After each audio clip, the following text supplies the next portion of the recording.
Hey, what's up? How you doing? I'm doing all right myself.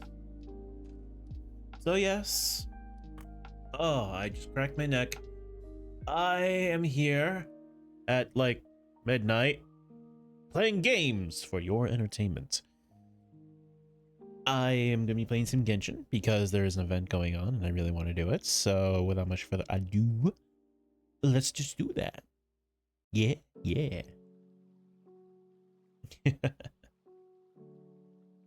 Oh yeah, I should probably change my background. It's no longer Christmas. Hang on, I'm going to do that really quick. Change wallpaper.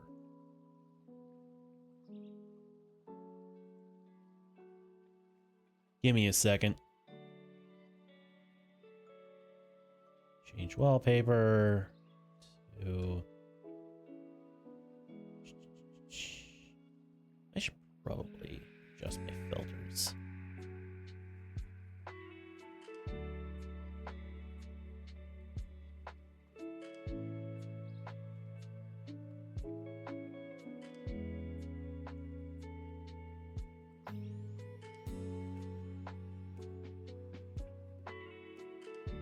Okay. There we go. Da, da, da, da, da.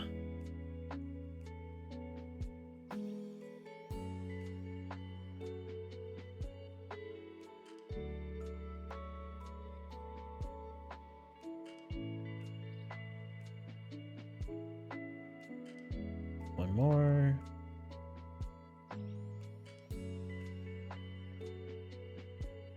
Okay. There. Now my background is different.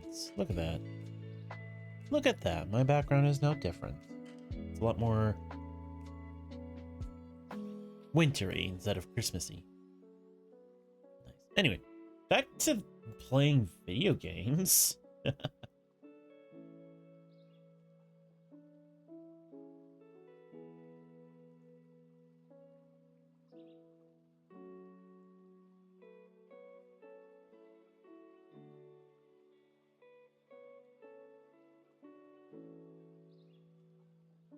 Pause the music. About now. When I see you again. All right.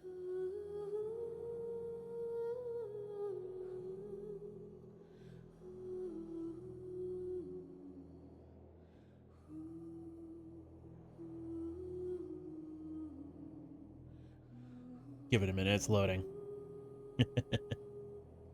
I wonder if anyone's going to show up and chat with me today. That'd be cool if they did.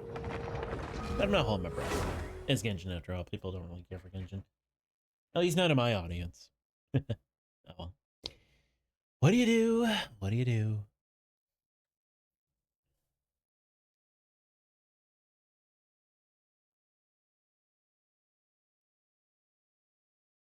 Okay.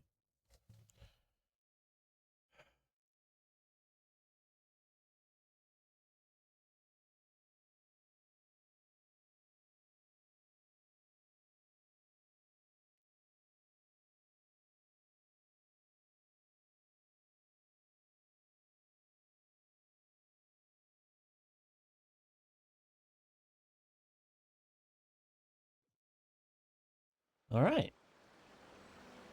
I'm here now. So there's this.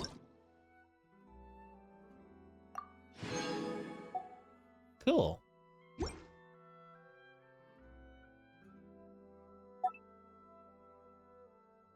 this? Oh yeah, a special event.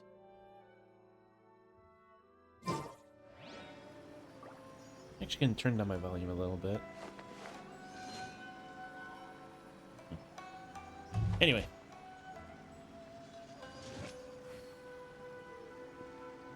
First, what I'm going to do is I'm going to go to Liyue. I'm going to fight a giant plant monster.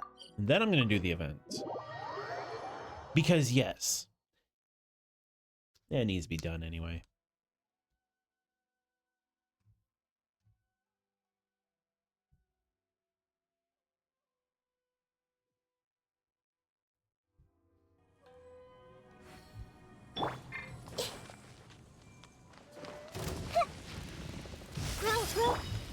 down.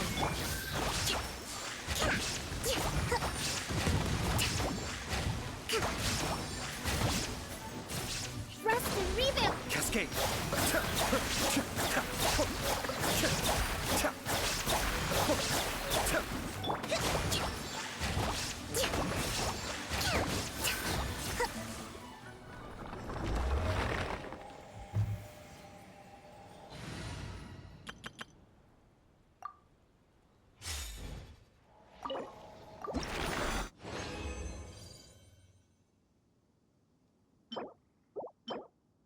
Nice.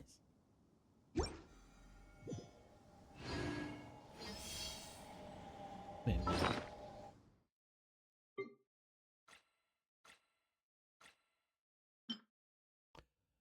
Hey. And bring me up to 50. Okay, I'll do that really quick. Don't mind me, I'm just doing random daily shit. uh.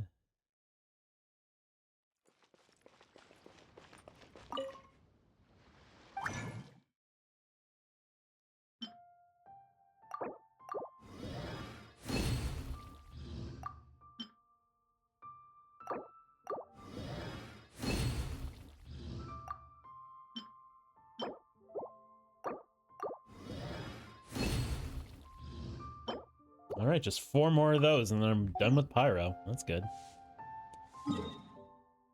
Ooh. All right. Time to finally go to Fontaine.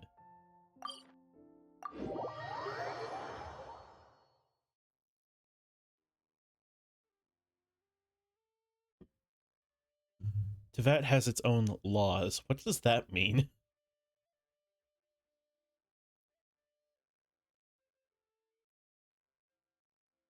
I've never fully read all of these.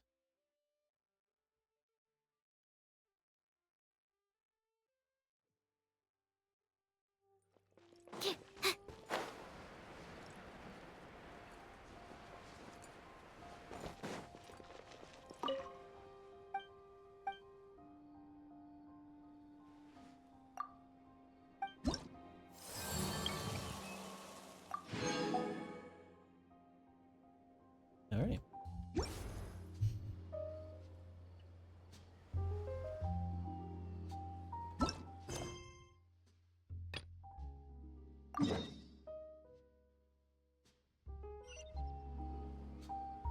Let me change characters really quick.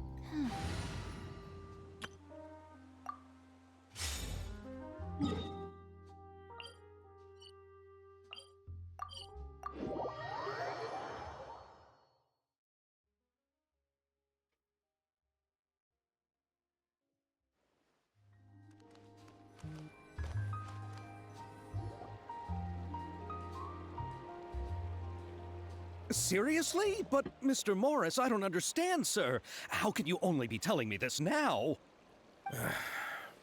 I'm afraid that there's nothing really I can do. I'm really facing a crisis. My hands are tied. But what about my film? Well, I'm afraid you have to come up with something on your own. Take it from me. Sometimes you just have to let things go. Same goes for this film festival.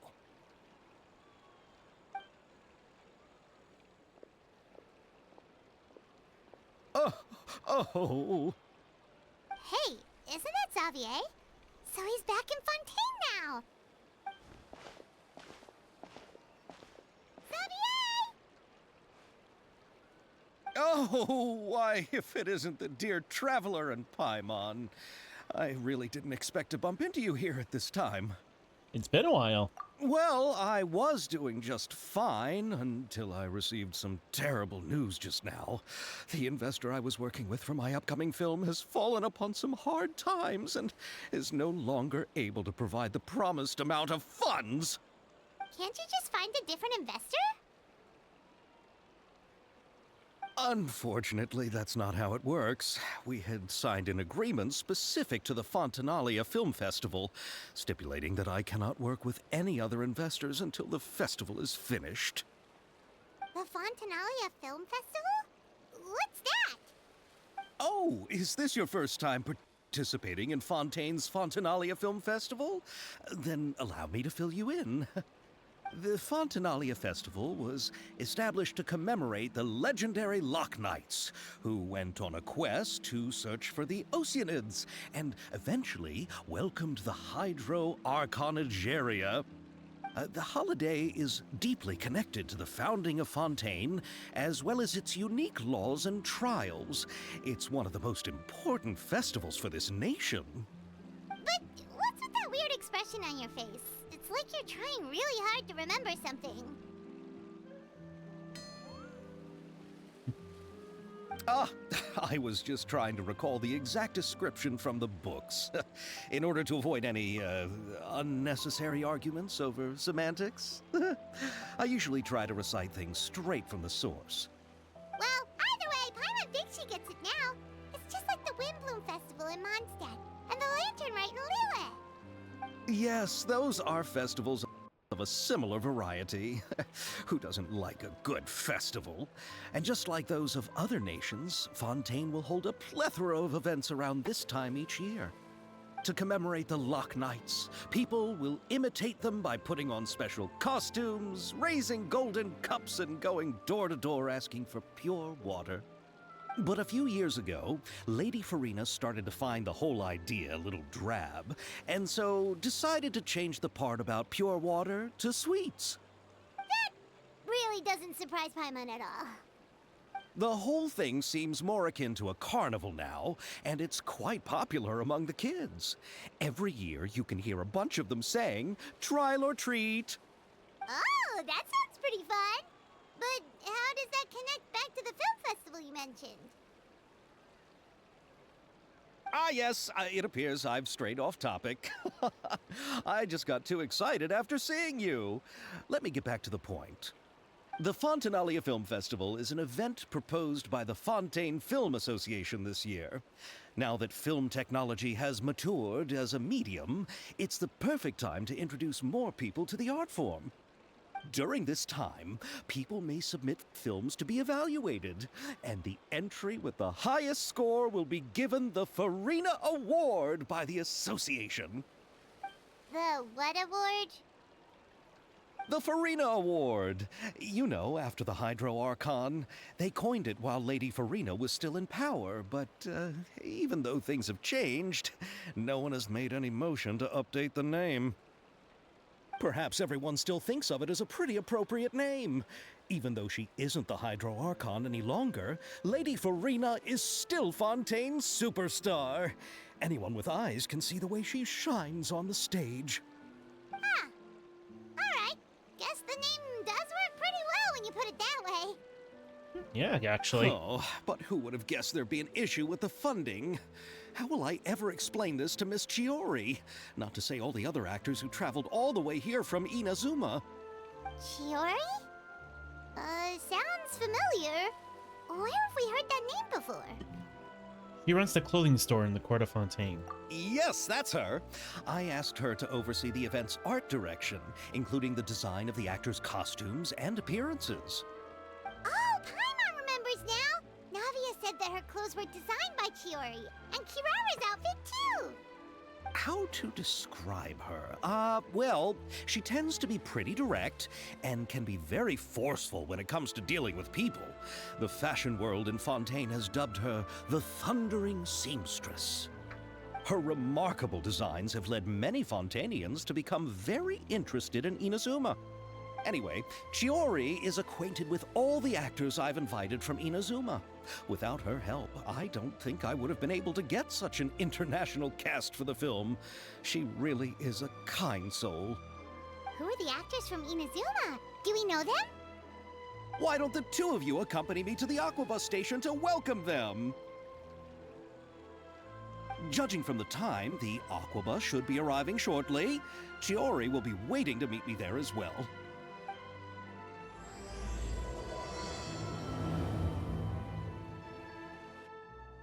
Cool.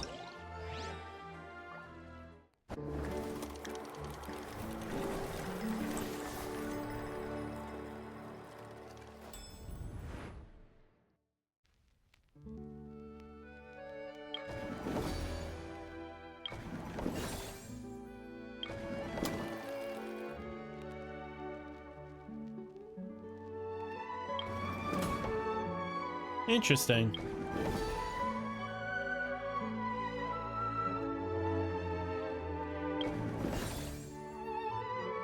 I love this art. That's so cool.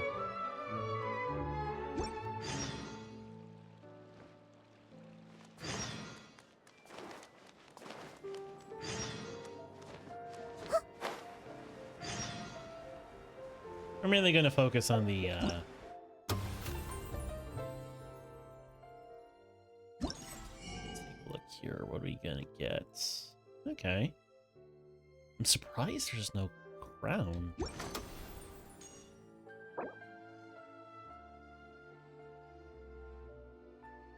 Ah, there it is.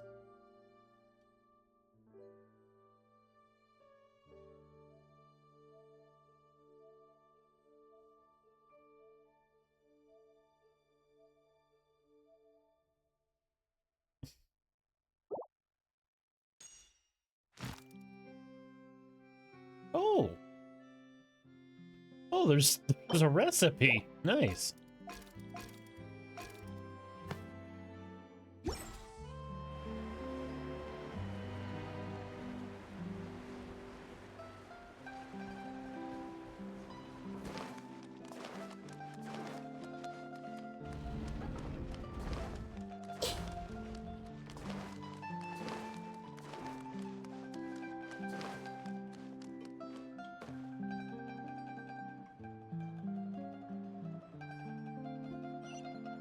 Feel free to check the Aquabus map and schedule for details.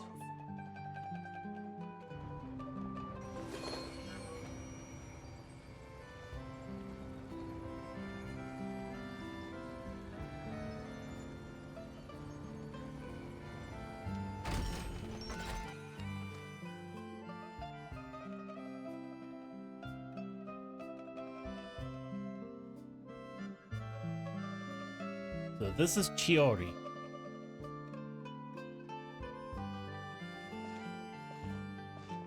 Miss Chiori?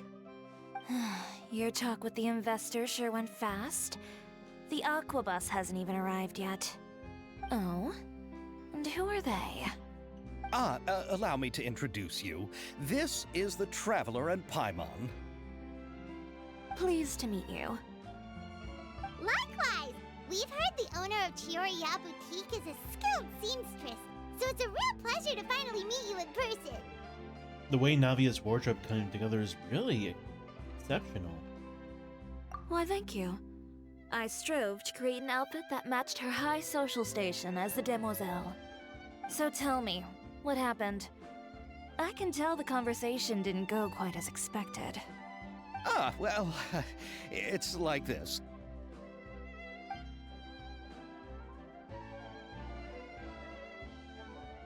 Ugh.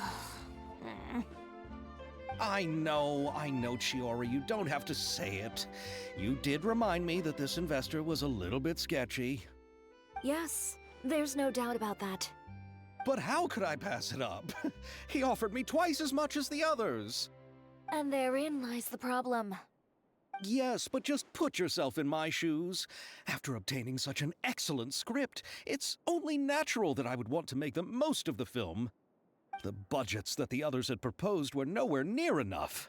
It's difficult to find someone willing to front such a large amount of mora, so...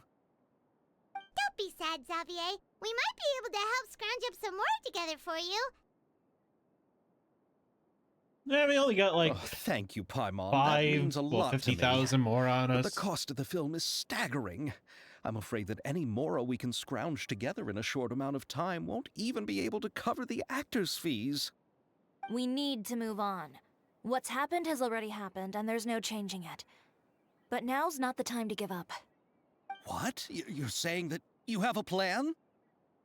No, not at all. No, that's not what I mean. I'm simply saying I wouldn't give up just yet. The actors I recommended aren't just after Mora after all.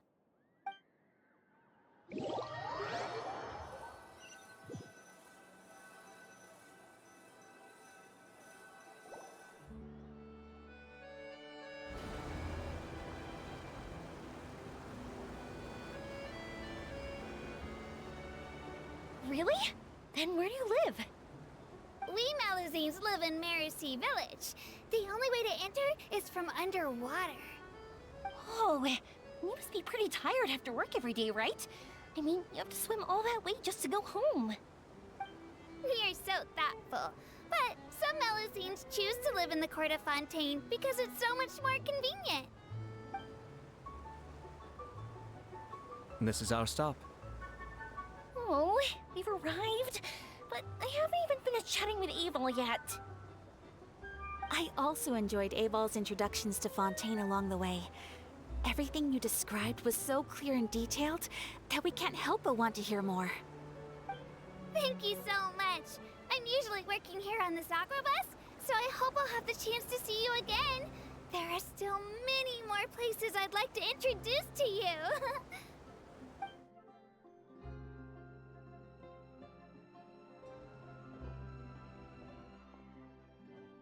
Welcome to the Court of Fontaine.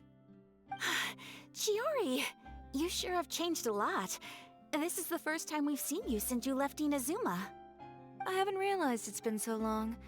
I was in such a rush when I left that I didn't even get to say goodbye. Thank you for extending the invitation, Mr. Xavier. I'm looking forward to a fruitful trip here in Fontaine. It's an honor to have the head of the Kamisato clan visit us. So they're who you meant when you said you had actors coming from Inazuma? Oh? It's the Traveler and Paimon. Wow, what a coincidence! Ayaka and I were just talking about you on the way here. Are you also here for the film? We just ran into Xavier earlier and came over with him. But I'm not an actress. Sir Kamisato and Lady Ayaka are the real actors here. I'm just tagging along with Ayaka to have a good time together. I thought I would always get the lead role. About that, I mean, how was I supposed to contact you when I was making preparations for the film? I figured you were probably busy and I didn't want to disturb you. So I could only keep you in the back of my mind while I sought other actors to play the lead roles in the film. I had been thinking about a surprise reunion with you during our trip here, but you still managed to surprise me first. Oh, so you all know each other already. My, what a coincidence. What are the chances everyone could be brought together here like this? Yes. Why don't we go to What Hotel are the Devore and catch up chances? over a meal? I've already made a reservation. Huh? Did you reserve 2 spots for us too? Yes, of course, of course. I'll be sure to tell the boss to serve a few more delicious dishes just to make sure there'll be enough food. Very well. Then please, kindly lead the way, Mr. Xavier.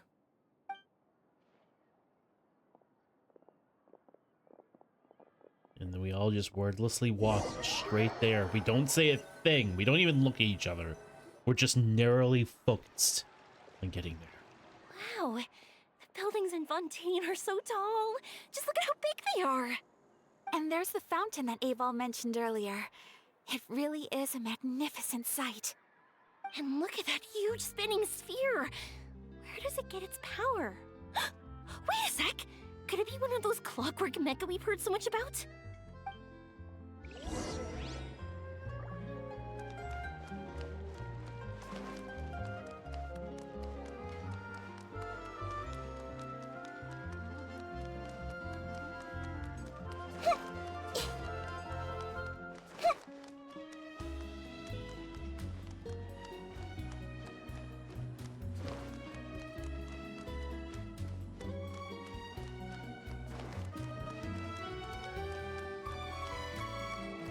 I would love to live in a place like Fontaine. I think it would be the coolest thing ever.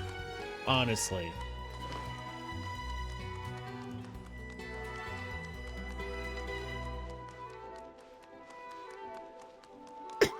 Excuse me.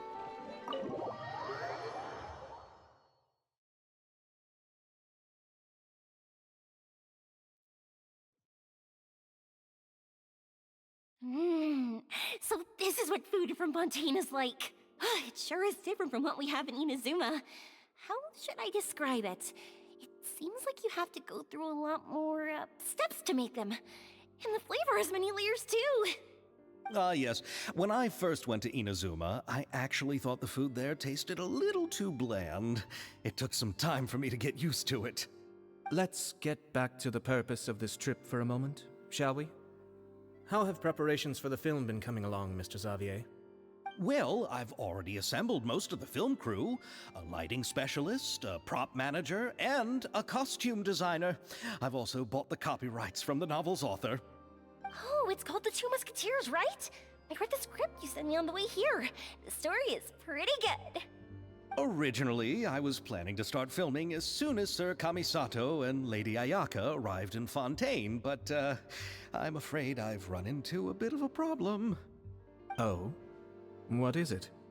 It has to do with the film's investor, Mr. Morris. He suddenly informed me this morning that he's encountered some financial trouble and will be unable to release to me the amount of funding agreed upon. It's said that Fontaine's legal system is well developed. If he has violated the contract, then can't you simply take him to court over the matter? Well, I'm still more concerned about filming. Even if I were to take him to court, I'm afraid it would take months before the case could even be heard. Then, is there a way we could raise funds ourselves to solve the problem? I've considered that option too, but unfortunately, it's difficult to gather such a large amount of mora on such short notice. Besides, we have to consider the film festival's submission deadline. Mr. Xavier, if Ayaka and I were willing to perform for free, would that resolve the problem you are currently facing? What? No, out of the question. To have you come all this way just to act for free? Oh, no, that won't do. There's no need to worry, Mr. Xavier. My brother and I had actually intended to work for free after receiving your invitation. Inazuma has only recently reopened its borders, and needs to strengthen its relations and cultural ties with other nations. We didn't have many collaboration projects with Fontaine in the past, so we hoped this trip would serve as a good start for the future. Indeed.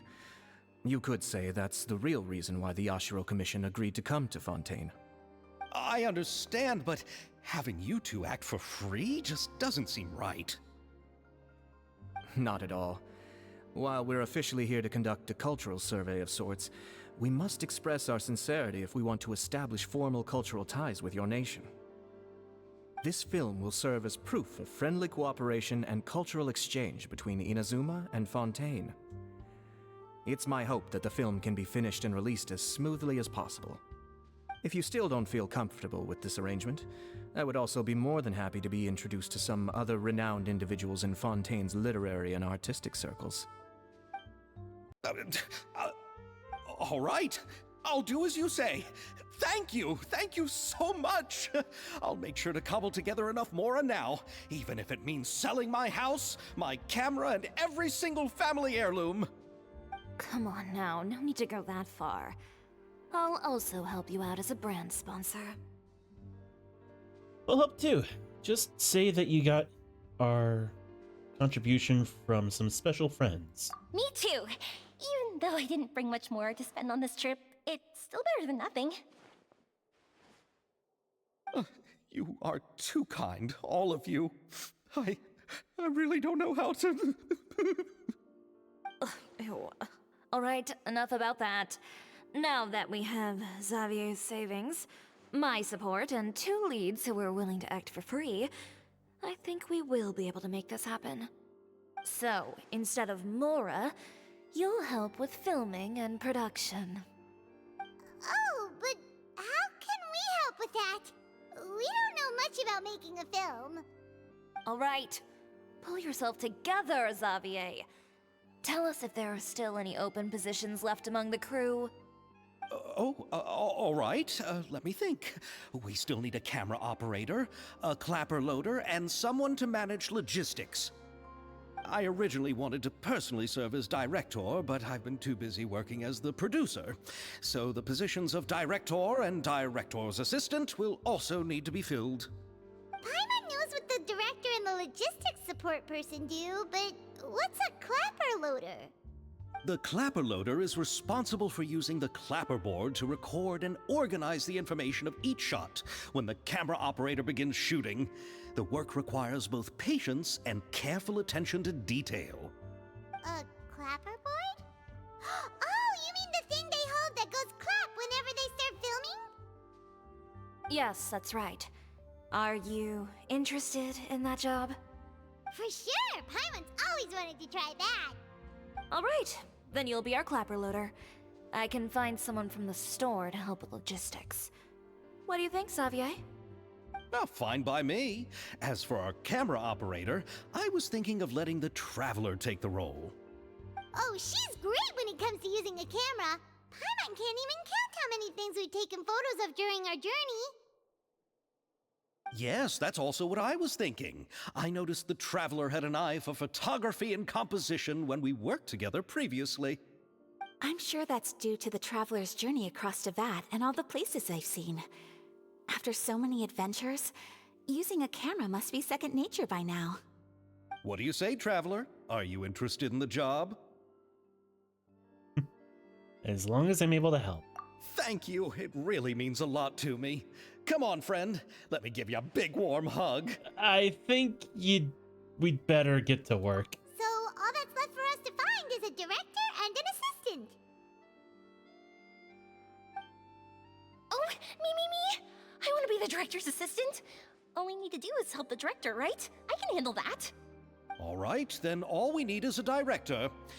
Oh, all the well-known directors in Fontaine are probably also busy working on their own films these days.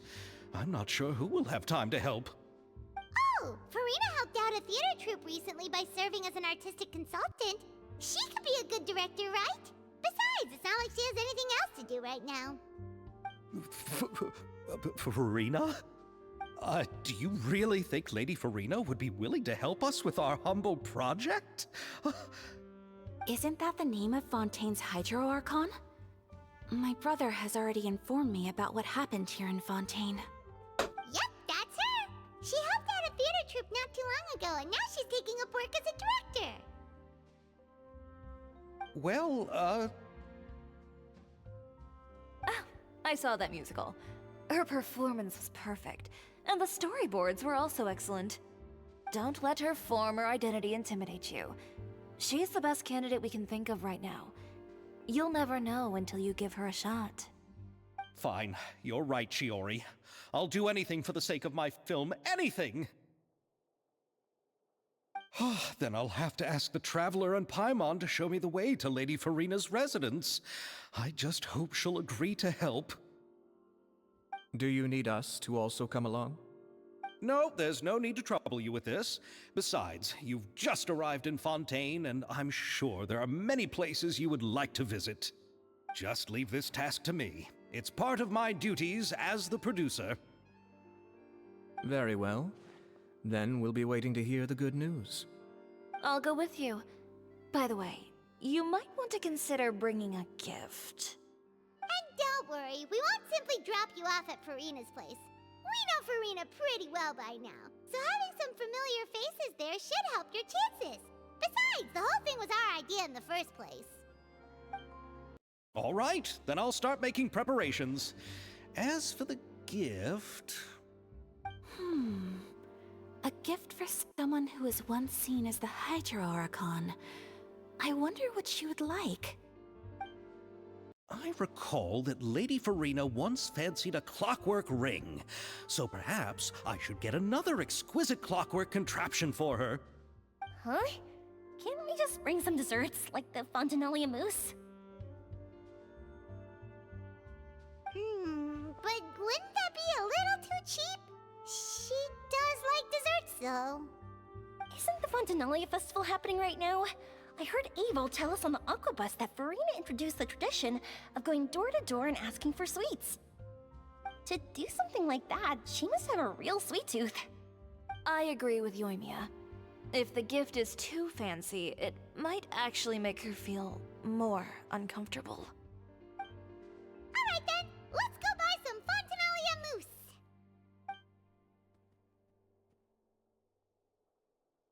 But will that really be enough? We'll be asking her to do a lot of work, you know. You're right. We need to further sweeten the deal. Huh? You want something even sweeter than Fontinalia mousse? Yes, we'll need a gift that's sweeter than any dessert in the world. Well, what could that be? Your words of praise.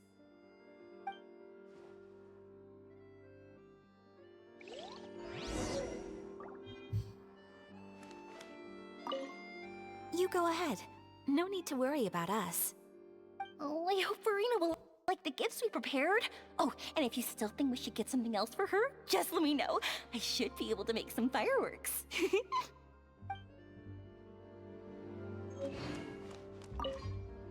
Looking forward to the good news. Is that all you have to say? Also, I find it funny because I actually haven't done that character quest yet, so it's kind of awkward what they're saying. I should do those character quests. I haven't touched any Fontinian characters quests just yet.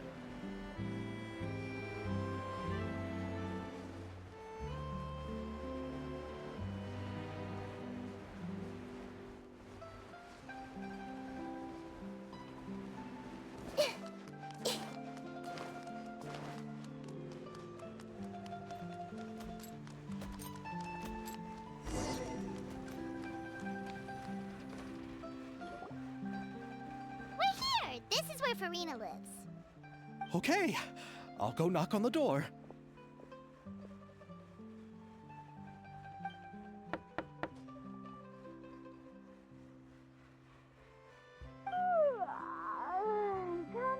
Coming. Ugh, seriously, who's knocking before afternoon tea?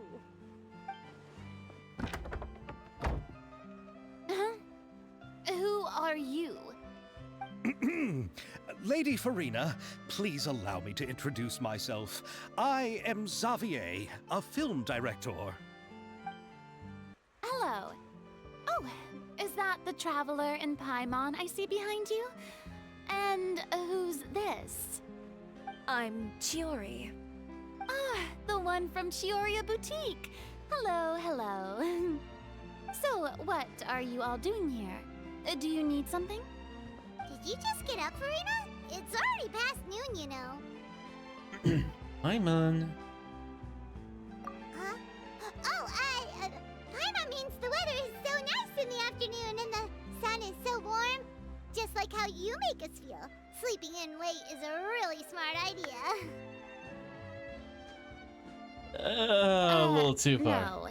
I was just up late last night reading some novels. What does sleeping in have to do with the weather? This is a small gift we've prepared for you, Lady Farina. We hope you like it. No need to be so formal. I'm just a regular person like everyone else now. Oh, is this Fontinalia mousse? It's one of my favorites. That's great! So, actually, there's something we need your help with. Given your renowned passion and understanding of drama, I would like to ask that you serve as the director of our film crew. Oh, but didn't you just say that you're a director? Yes, but for this particular project, I'm mainly working as a producer. Besides, I'm sure that your understanding of the performing arts far surpasses my own, Lady Farina. Are the Traveler and Paimon also part of the film crew? Yep, we sure are. Paimon's the clapper loader and she's the camera operator. Camera operator? That can be a pretty technical job, and it directly affects the final quality of the film. Are you really up to it? I can show you if you like. No, I'm not questioning your abilities. It's just that I've never really seen you use a camera before. Maybe you can come up with a test for the Traveler and see for yourself. If she can satisfy you with her camera skills, then you'd have nothing to worry about and can join the team. What do you say? You sure are getting better at rolling with the situation, Paimon. Oh, I do wish to see how skilled the Traveler really is with a camera. Alright, how about this? We'll work with what we have. I'll give you some scenarios and see if your work is up to my standards. What do you say, Director Farina? Very good. It's essential for the camera operator to understand the director's vision. I'll make my decision after seeing your work. Are you ready? I have high standards, you know. Yep, I'm ready. Okay, grab the camera and I'll give you a scenario.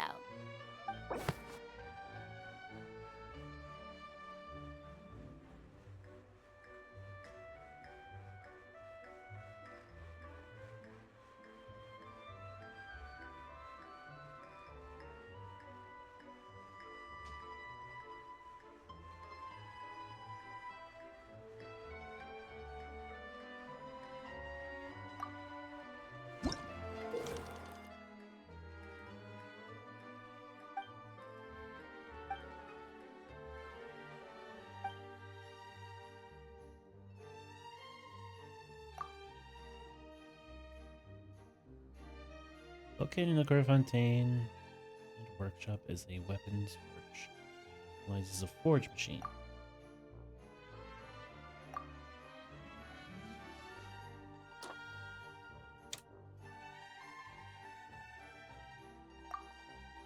This machine can precisely control the forge light and temperature, making it the perfect doing the exhausting and time-consuming work.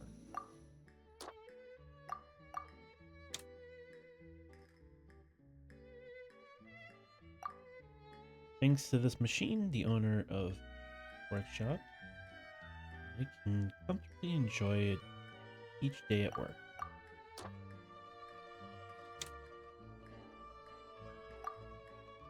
But don't worry not, for the weapon produced by the workshop are of outstanding quality, with exquisite craftsmanship and a keen edge.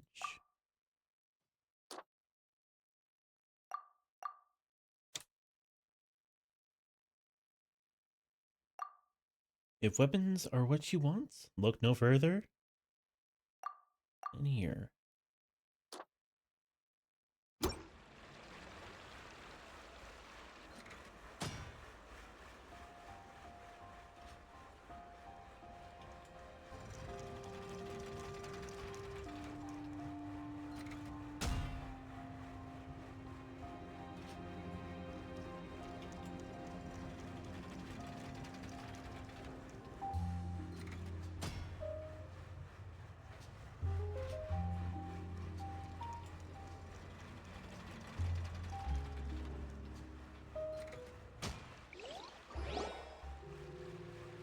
Oh, it appears that you have more skill than I thought.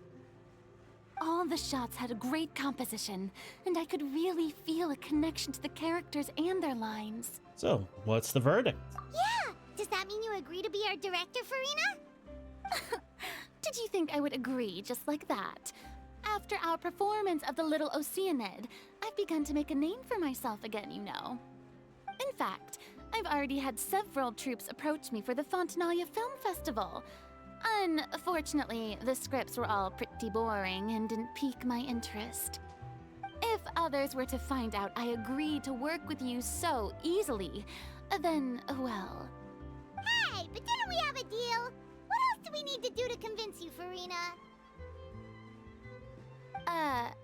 Well, what about the pay? Huh? You know, how much you're willing to pay me to be the director?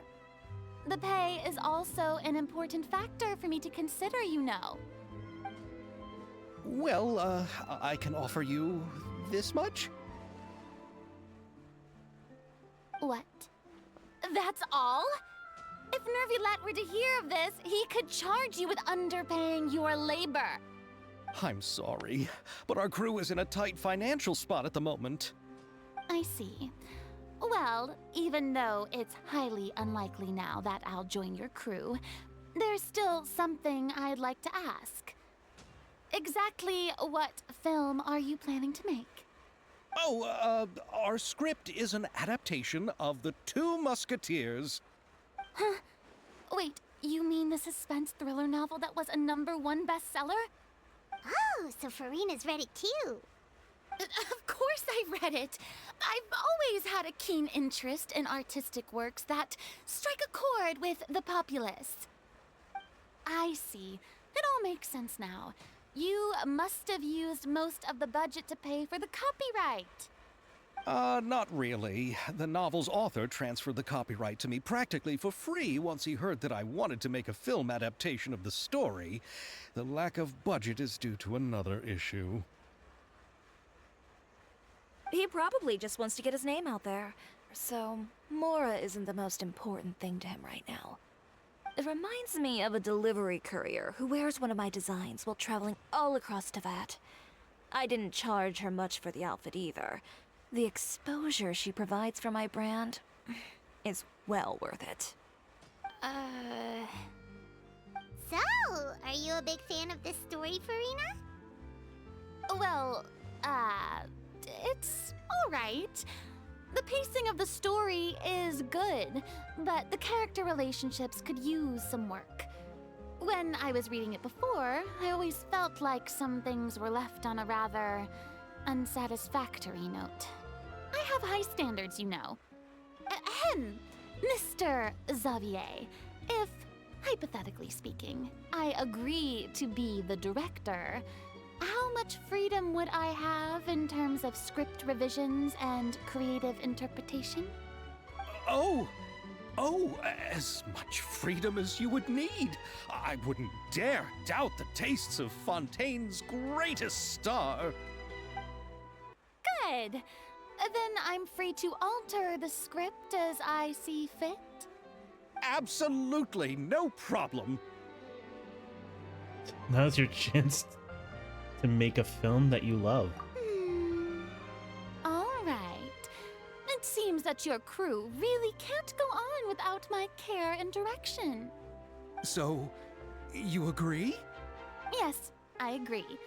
Although the pay is well below what someone of my caliber deserves, a great script calls for a great director. I mustn't let a perfectly good story be ruined due to lack of funds.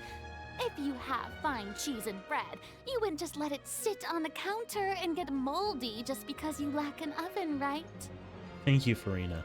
Oh, Hydro Archon above! I'm not dreaming, am I? Somebody pinch me. There's no more Hydro Archon, you know. And it's still a little early to celebrate. There's a lot that goes into shooting a film.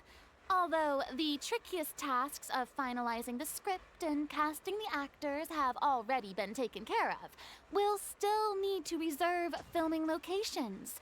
Not to say set up lighting and props. And by the way, since we'll be filming The Two Musketeers, we'll need to find an action choreographer. Ideally, a professional who has actual experience with muskets. Yes, I've thought about this as well. I was hoping that you might know someone who could handle the job. Me? If this was before, I could have simply asked Glorand. But it's already been some time since I last talked to her.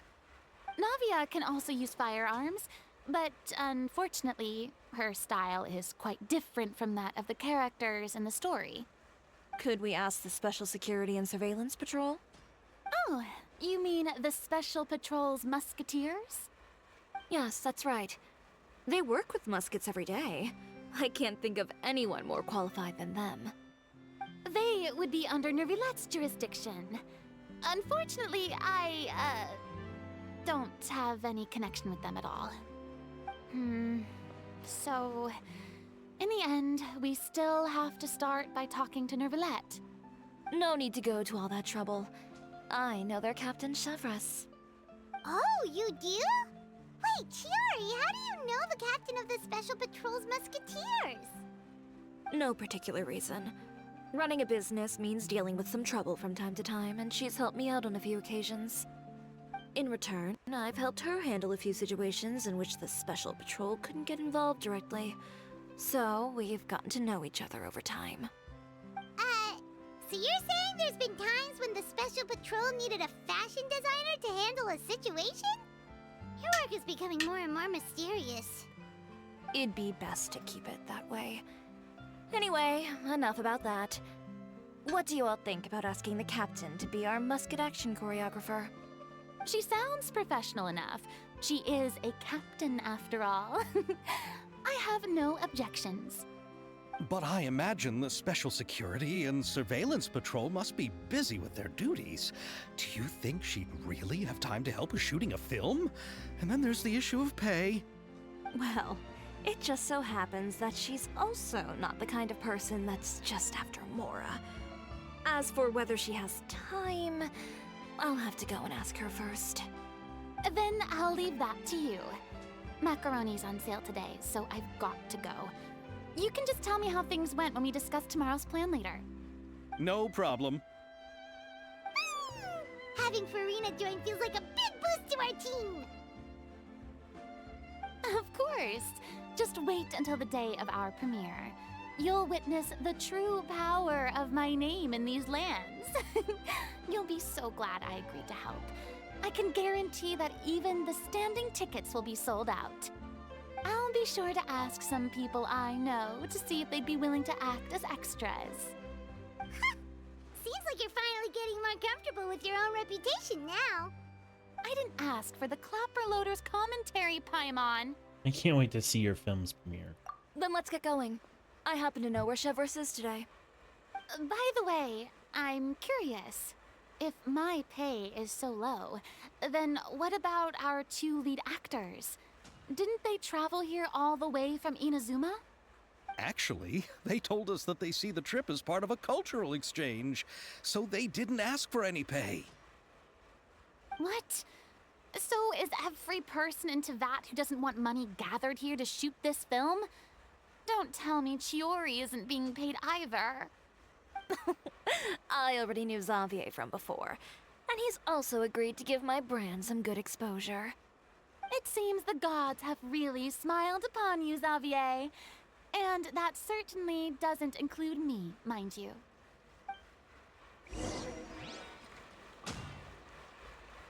Okay, before I continue, I'm gonna go fight a plant again. Because, yes.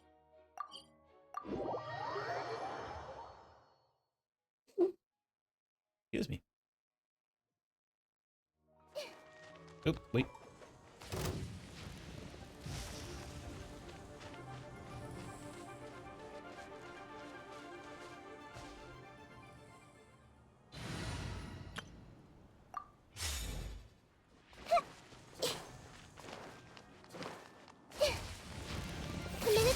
There is no escape!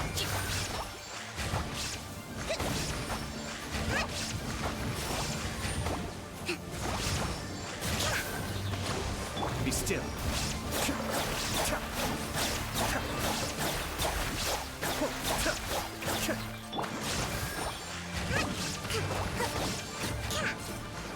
Let's move out.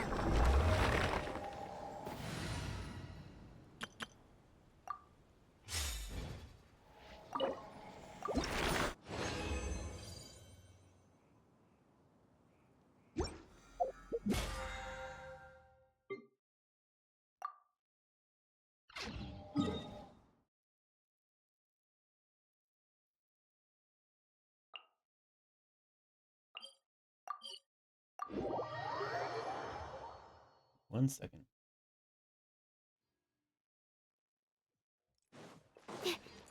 Add Astra.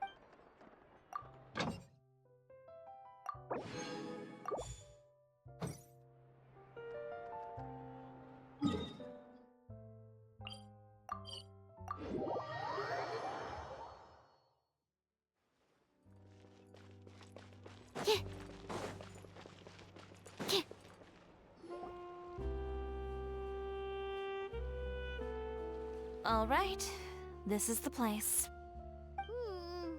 But where's the captain? There's hardly anyone around here. She's over there. The one with an eye patch reading in front of the newsstand. Oh, anyone could tell there was something different about her. She seems kinda intimidating. Please wait here for a moment. I'll go fetch her. She's working now, so you might not want to get in her way. Working? But isn't she just standing there and reading a novel? Just trust me. Oh, alright, let's see what happens then. Chiori sure is a mysterious person. She claims just to be a fashion designer, but she knows all these powerful people. The court of Fontaine isn't particularly tolerant of visitors from overseas, so it isn't easy for a foreigner to promote their brand here. Even more so in the competitive world of fashion. Even a local like me just trying to make a film has to face all kinds of challenges, so I can only imagine what Chiori has been through to get where she is today. I'm sure that having more connections has definitely worked in her favor. Reading on the job? Detective novel. One main character? No. Multiple. Branching storylines. I see. How's the plot coming along? One of the main characters is about to make a choice that will affect the rest of his life. I'd wager he's going to make the wrong choice. Any way to speed things up? There's something I need your help with. You know that doesn't depend on me. It all comes down to what the character chooses. Which is exactly why I'm here to help.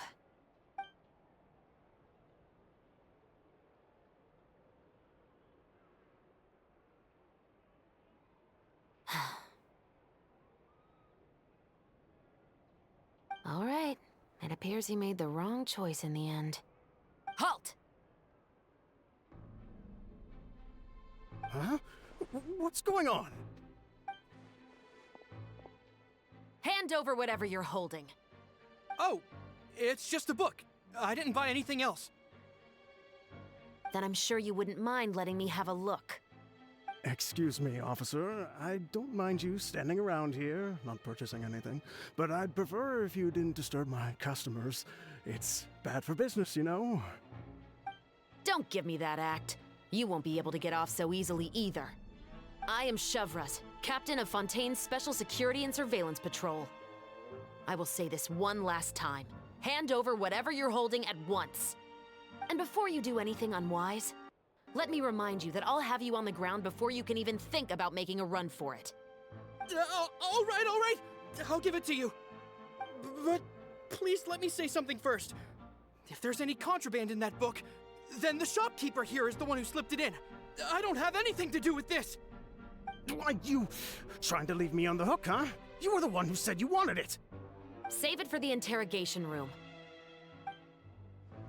Take them away, Letelier.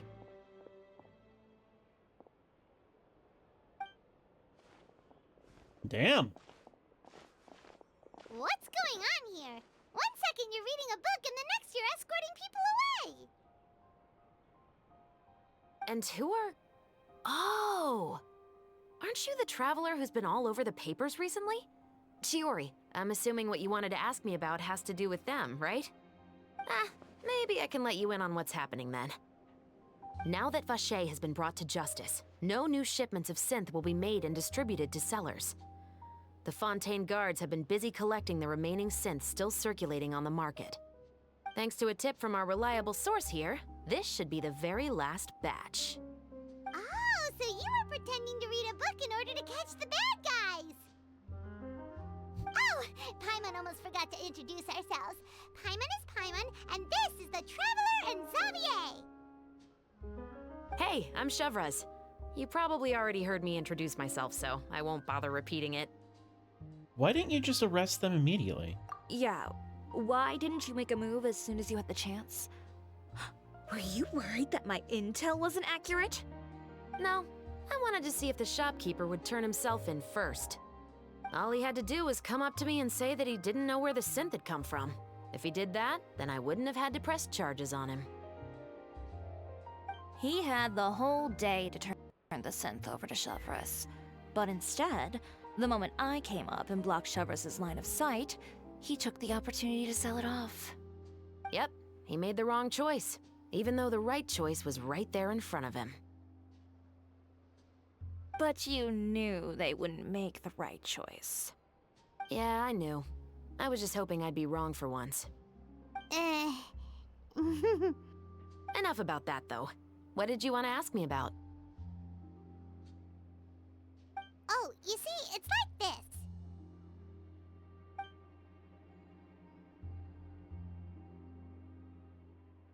The Two Musketeers. You certainly have a good eye for a story. So what do you need me to do? Just be the action choreographer for the actors? Yes, that's right. I want to make sure we get all the details right. I want the actor's posture and understanding of firearms to be as realistic as possible. However, I'm afraid this work will require a bit of your time, since you'll have to be present whenever we're filming. Also, as for the pay... No need to say any more. I'll join. Huh? Just like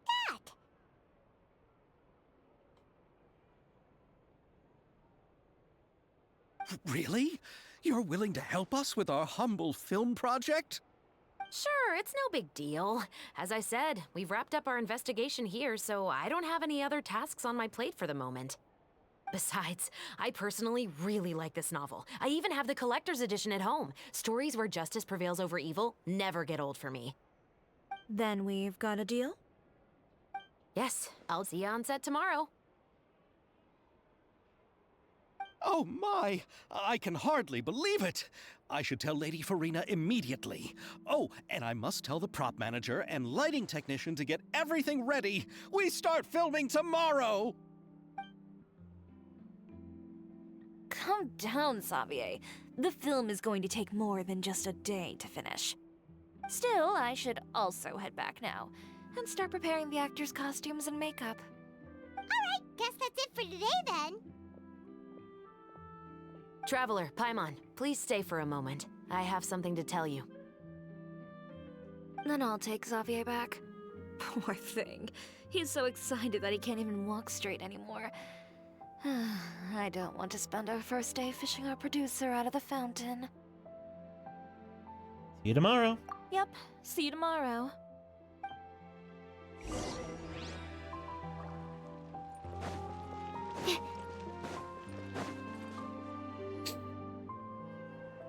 So what did you want to tell us, Chevres? Have you read The Two Musketeers? I've heard a bit about it. The story is about a pair of children born into the household of a baron, and their struggle to survive together and take revenge for their mother. They were raised at the baron's estate, where their mother worked as a maid.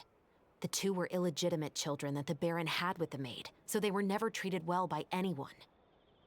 One day, upon returning home, they found their mother had been murdered and left dead on the floor. It was quite evident that the culprits were the other members of the Baron's household, who never had any kind words to say to them. However, the Baron was able to exert his influence and keep the whole thing under wraps. The mother's death was eventually deemed as a suicide, and there was no chance of bringing her murderers to justice. The two siblings decided to flee and someday avenge their mother. Many years later, members of the Baron's family suddenly started turning up dead one after the other, all killed by gunshot. A rainbow rose was found on each of the victims' bodies, being the flower that the kid's mother liked best. The Baron believed that the mother's soul had come to take vengeance on him, so he lived in fear each day. But it was actually those two siblings who had fled all those years ago. They relied on each other to survive and trained day and night, eventually becoming adept musketeers. They used all of their abilities to collect evidence and clues before executing their plan and exacting revenge on the Baron. Their actions let the truth behind their mother's death be known to all. That's quite an exhilarating story. Yep, the Baron got what he deserved for his evil deeds, and justice was able to prevail. It was just the kind of story I enjoy. Oh, so is that why you were so willing to join our crew, Chevres? You could say it was one of the reasons. Oh, you mean there were other reasons too? I've read the reports about you. Whether it was at the trials or when you lent your hand to resolve our nation's crisis, you've shown that you've got a strong sense of justice, as well as a great mind for deductions. Wait, so what you're implying is there's a case that you need help with? Yes, you're as sharp as I expected. It seems you've experienced many similar situations before. There's been a recent murder case involving muskets. The perpetrator's methods appear to be very similar to what is described in the novel. Huh? Really? But Paimon didn't see anything about that in today's papers. The Marechaussee Phantom hasn't yet released any information to the public because the investigation is currently at a standstill. The murderer is extremely cautious. A murder involving firearms? But not that many people use those in Fontaine, right? Would it be someone from your platoon? Impossible. We perform a routine inspection of our firearms and ammo reserves every day. If one of the weapons had been fired, it would stick out like a sore thumb. Besides, I trust the members of my platoon. However... Well, that's all I can disclose about the case today. Huh? What do you mean? I hope you all can go back and get some shut-eye.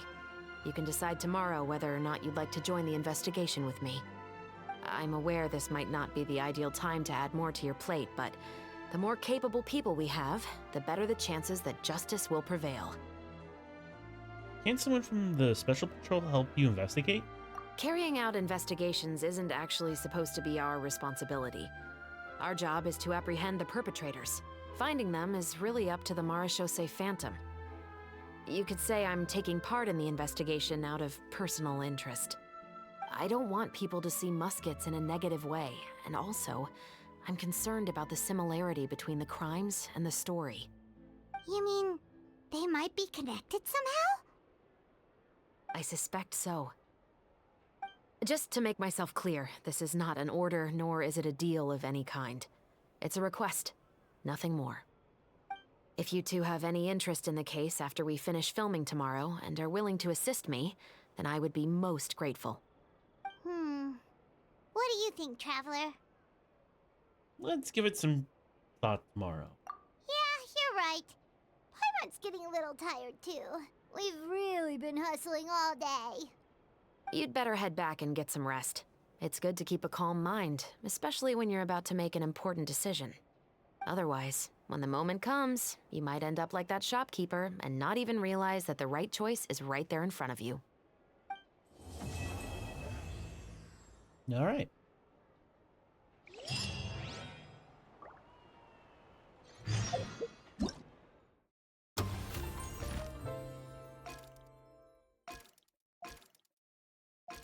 Wow, this is long.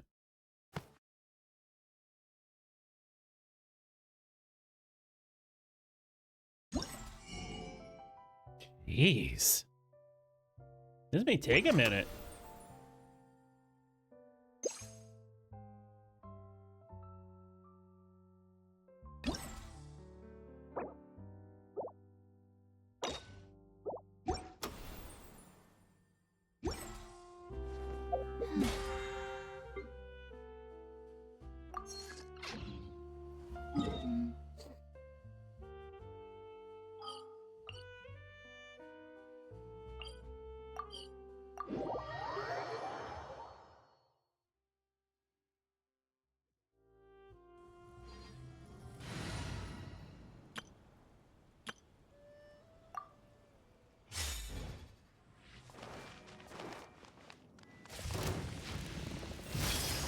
Hold the line! Illusion shattered! Cascade!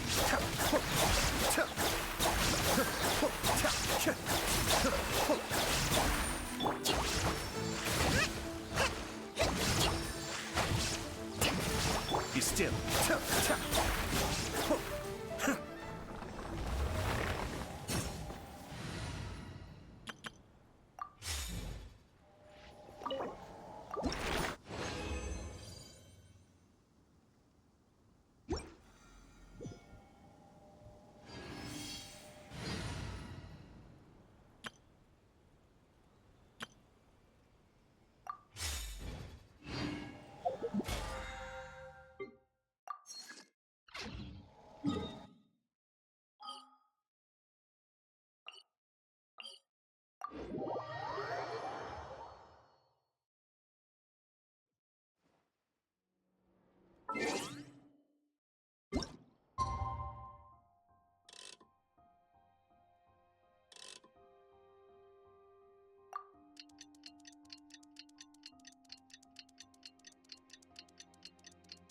It's finally time to meet up with everyone. Paimon even dreamt of making the film last night. If Paimon remembers right, we're meeting at Hotel de Boer. Let's get going!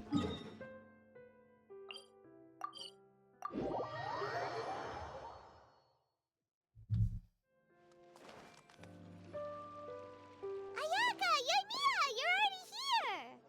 Good morning. Xavier said yesterday afternoon went well. Yeah, and how about you, Ayaka? What were you up to yesterday? After we split up, Ayato went to see Udex Nervillette at the Palais Mermonia. I was originally thinking of going with him, but he said he could manage it himself. He told me to go see the sights around Fontaine and to enjoy the local culture. So I rode the aqua bus with Yoimiya and visited the Opera House on Aranias Island. Yeah, you wouldn't believe what we saw there! 2 mechanical puppets that were dancing together! You've already seen them, right? The Dirge of Copalia? And the Nemesis of Copalius? Yeah, those two! Amazing, aren't they? We sat and watched for quite a while. It was mesmerizing. Like we could keep watching them forever. Oh, it was the same for us the first time we saw them, too! Afterwards, we went swimming at the beach! Well, diving, to be exact. It was the first time I ever breathed underwater! I held Ayaka's hand and we counted down together. 3, 2, 1, and then splash! We were beneath the waves.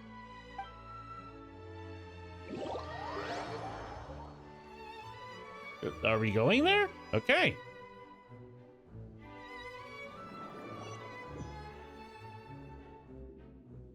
At first, I didn't dare to open my mouth.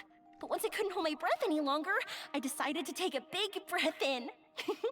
Turns out the water wasn't as salty as I imagined. It didn't really taste like anything at all. Before I knew it, I was breathing like normal down there. It was an amazing feeling. Ayaka said I was too nervous and needed to loosen my grip. She got used to everything way faster than I did. I knew that the Traveler could do it, so I had no doubt we could do it too. That helped me feel at ease as soon as we dove in. The underwater world in Fontaine truly is beautiful. I love seeing the Romaritime flowers blossoming underwater, like little candles lighting up the streets at night. Yeah, and there were so many creatures that we've never seen in Inazuma. Like those fish that shimmer like a sword blade. Whoosh! Oh, and those big fish that call when they see people. Ooh. Oh, you mean Hunter's Rays and Blubber Beasts. I just love the name Blubber Beast. Just wait till Pops and the others hear about this. They probably won't believe a word I say.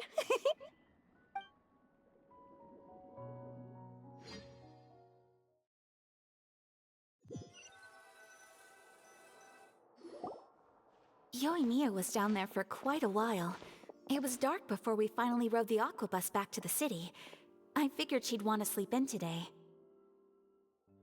Yeah, even I was worried that I wouldn't be able to get up. I still felt like I was drifting in the waves when I went to sleep last night. But as soon as I woke up today, I remembered that we'd all be shooting a film together, and I was ready to go. Speaking of the film, where's everybody else? My brother and Xavier were speaking to the restaurant owner about using the place as a filming location. They should be here soon. As for the others, We're here. Please excuse my tardiness. I just finished the Special Patrol's 6-mile morning jog. Wait, 6 miles? I'm so tired. I heard you all chatting, so I decided to come down. I sure could use some of that endless energy everyone else has. Good morning, everyone. Boarding. Can someone fetch me a cup of coffee? More milk, hold the sugar. Sure, I'd be happy to do that for you. No, you can't go anywhere. Please, have a seat over here so I can get started on your makeup. The last thing I want is coffee stains on my costumes. I can get the coffee. It's the perfect job for an assistant.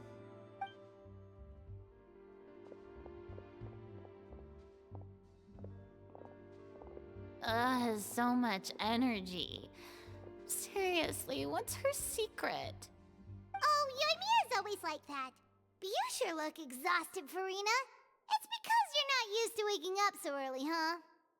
Of course not. I spent the whole night reading the novel from cover to cover, marking sections that either need to be omitted or adapted. Wow. Paimon didn't expect you to be so thorough. Well, I was the biggest star in all of Fontaine after all. It takes more than just a pretty face to earn a reputation like that. I know how to get serious when the situation calls for it. I went all out when I was acting as an Archon, so why wouldn't I do the same for my own life? Here's your coffee, Director Farina.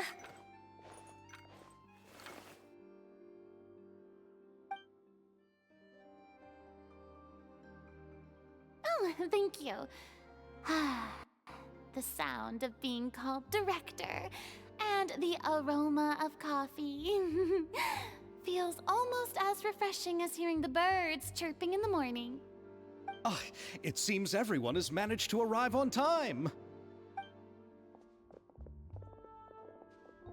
We've reached an agreement with the restaurant owner.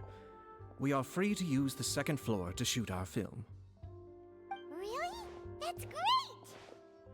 He is really looking forward to our film and hopes that providing his restaurant as a filming location will attract more customers. Well then, Mr. Xavier, I'll leave the rest to you.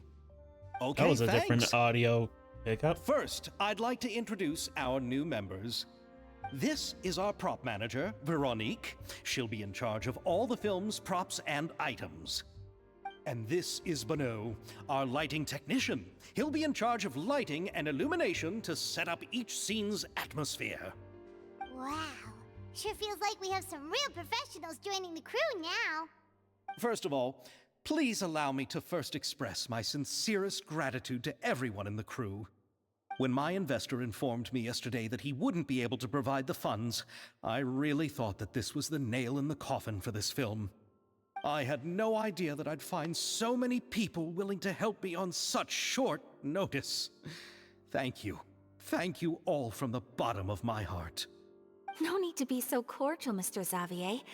We're all honored to be a part of this. Your works made a profound impression on me when I saw them back in Inazuma. I am sure that someday, this film will be remembered as a prime example of cultural exchange between Fontaine and Inazuma. Yes, the story is the reason I agreed to join. I can't bear to even imagine what this film would look like without the very best director. Anyway, I would like to make a promise to everyone that as the producer of this film, I'll do whatever I can to ensure that everything goes as smoothly as possible. This is not just my film. It also embodies the thoughts and feelings of every person here, as well as the endless effort we are about to pour into it. So, without further ado, The Two Musketeers will officially begin filming now! You may take it from here, Director Farina. All right, listen up, everyone. Okay. The first scene takes place when the two young musketeers are living at the Baron's home, still unaware of all that is about to happen to them. We'll need props and lighting to set the scene.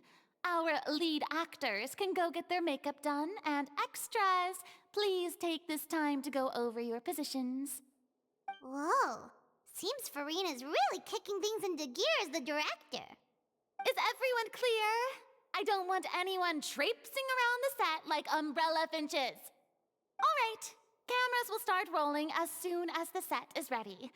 Let's make a film that'll make some serious waves in Fontaine. Not the kind of waves that drown people. I mean, the good kind of waves. Seems like she's still a bit traumatized by that. Yeah, just a bit. Anyway, let's go see if there's anything we can do to help.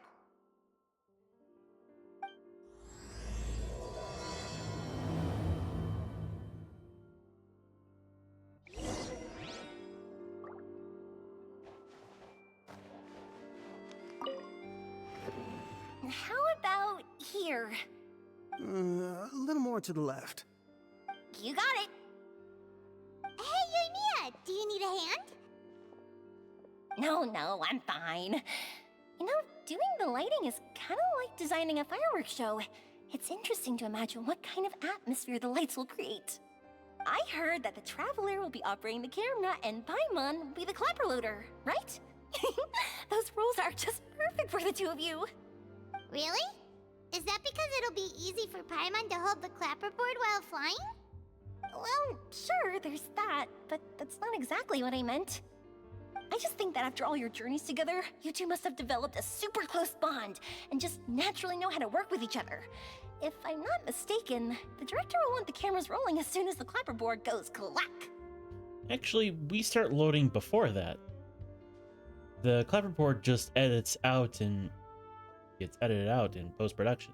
Oh, I see. It's amazing to see the magic behind filmmaking. Yoimiya, we need lights over there too. Oh, on it! I've got to get back to work. Chat with you later. Oh, it's exciting to see so many people working together to bring the film to life. This girl would be theater through and through. Seems like Yoimiya's really getting into it. But she was right. We do have a super close bond, don't we? Of course. Paimon's really happy to hear that.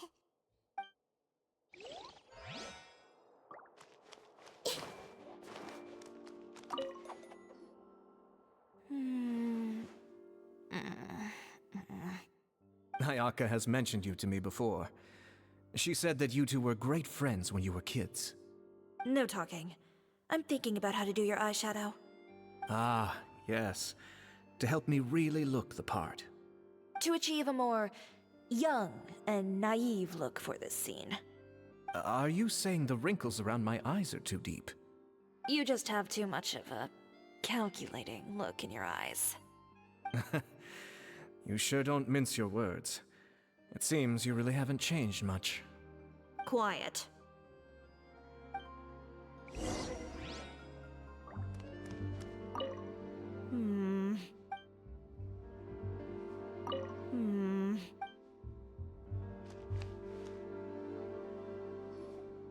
So, this is a real musket? No, it's just a prop weapon. Not bad. Have you seen a real musket before? Only in books and newspapers. I made this one based on the relative shape and proportions I saw in reference images. When we're filming, some special gunpowder will be applied around the muzzle, which will help create the flash and smoke effects of a real gun being fired. Which means it'll be up to the actors to portray the recoil. That's right. The sound effects for gunshots will also be added in post-production. Thank you, Veronique. I think I know where to start now. However, the musket's gears and firing pin could still use some work. Adding some wear on the metallic components will make them appear more realistic. Also, be sure to rub the muskets with some oil each time before we start shooting. That'll give the impression that the firearms have been well maintenanced. Good point. You seem to know a lot, Miss Chevres. I assume you use these types of firearms on a regular basis? Yes, I perform routine maintenance on my weapons every day. Just like we as people need to eat and sleep, muskets need to be cleaned and maintained. I also perform similar care for my sword every day, and familiarize myself with its shape and weight, to the point where it feels like a natural extension of my body. Yes, this way, our weapons will never betray us in the heat of battle. Yes, well said. It seems we have the same philosophy on this topic. Oh, sounds like they found a common interest to talk about. Though these props differ from the muskets I use, I can still give you some pointers. Good. I look forward to your instruction. First and foremost, never point the weapon at anyone, regardless of whether it's a real or prop weapon, or whether you're holding it or it's on the table. This holds for any time when you're not actively engaging an enemy. Okay, understood. When aiming the musket, extend your arm so that it's level with your shoulder, and use your eye to look down the weapon's sights. Like this? Not bad. Now, try saying your lines. This is the end of the road for you. Good. Now turn your body a little. That way, you'll give your enemy less of a target to work with. And relax your shoulders. Here, allow me to demonstrate. This is the end of the road for you. Huh. Excuse me, Miss Chiori. Director Farina, there's something I wish to discuss with you. Oh? What is it? Like this? Yes, much better. What do you think? I do see your point. But are you sure you wish to do this? I believe it would be most fitting. Well, if you insist. All right, I understand. Miss Ayaka, Miss Chevres, could the two of you please come over here? Huh? What's going on? Are we gonna start filming now? Let's go see. What is it? I have a question for you, Miss Chevres. Would you be willing to play the role of a musketeer? What? To clarify, I would like to turn over my role to Miss Chevres. But brother... Don't worry, Ayaka. I actually view this as a good thing.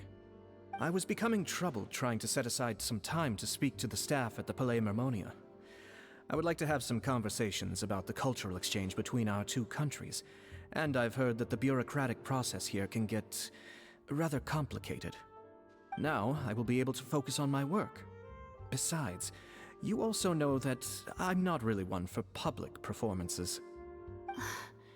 Are you really sure? From a director's point of view, I also felt like the relationship between the two musketeers in the original story could be improved.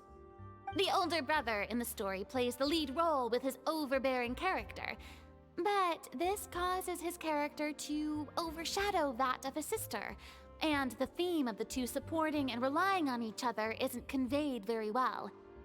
But if we were to change the siblings to two sisters of a similar age, then that aspect of the story might come through more clearly.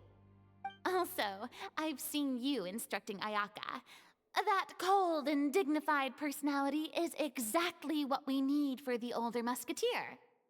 Of course, even with all these insights, the decision should still be made by Miss Chevres. Chevres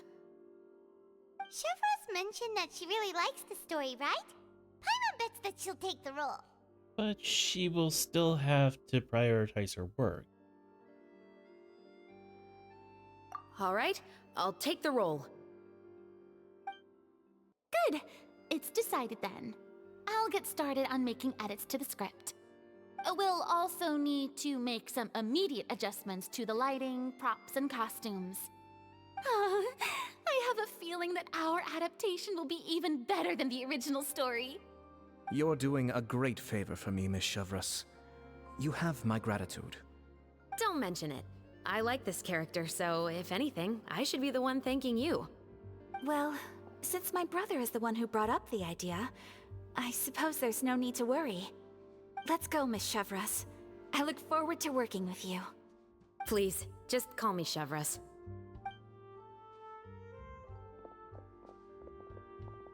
Seems like you're really going out of your way to solve the problem I was having with your makeup.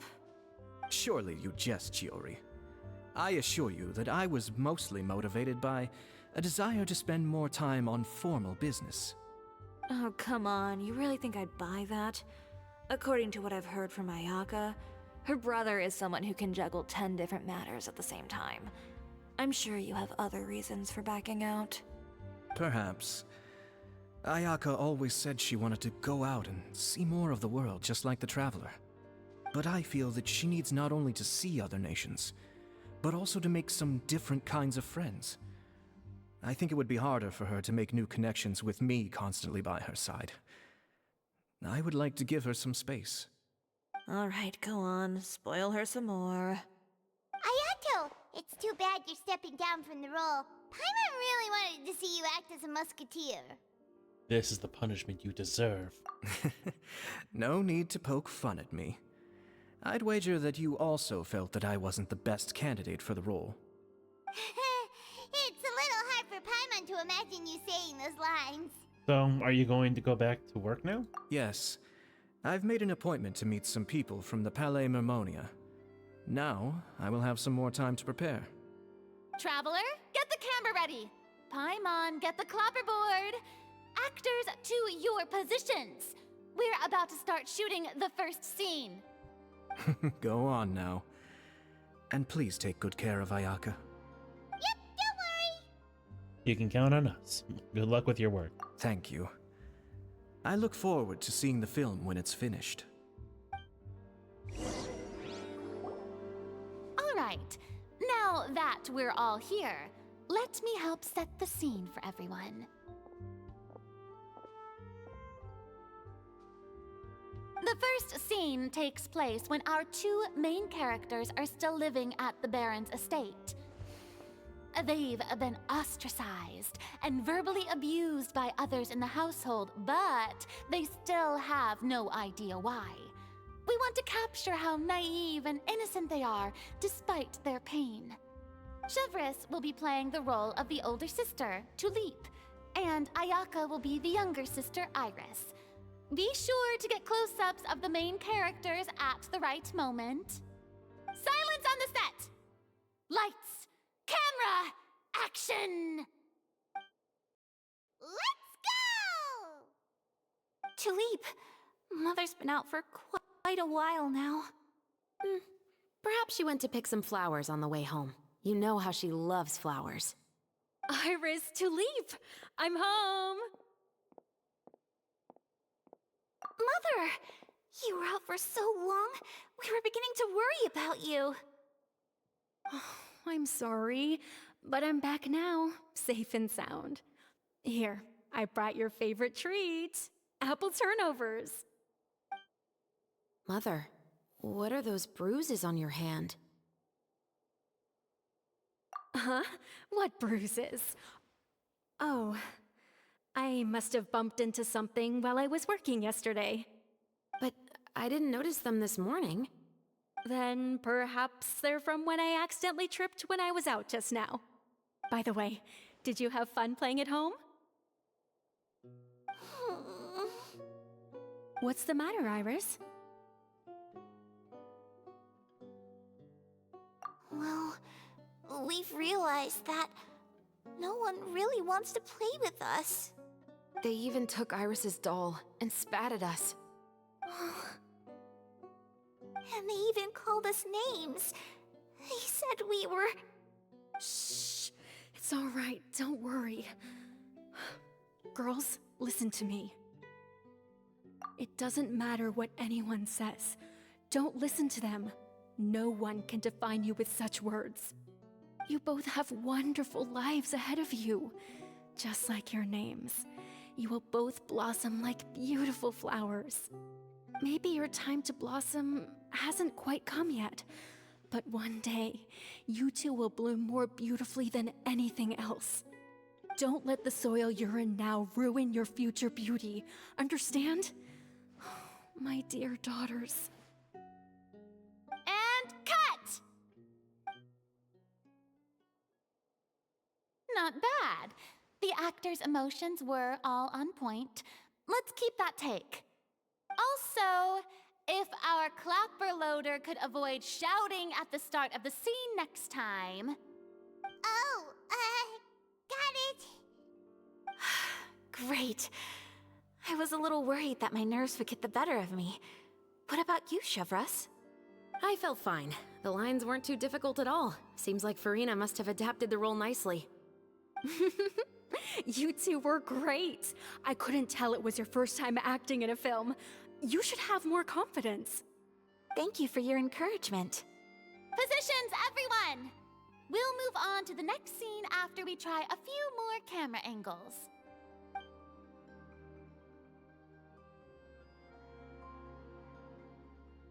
This scene is when our two characters return home, only to discover their mother has been murdered. Ready? Lights! Camera! Action! Mother, we're back! Mother?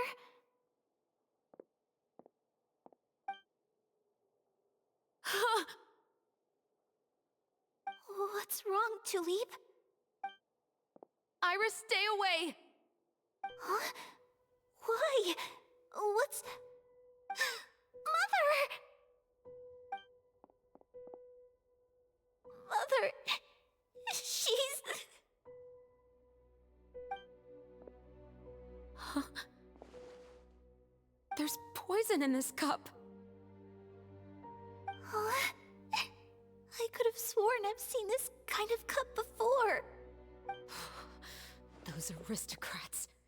They didn't even try to cover up their actions.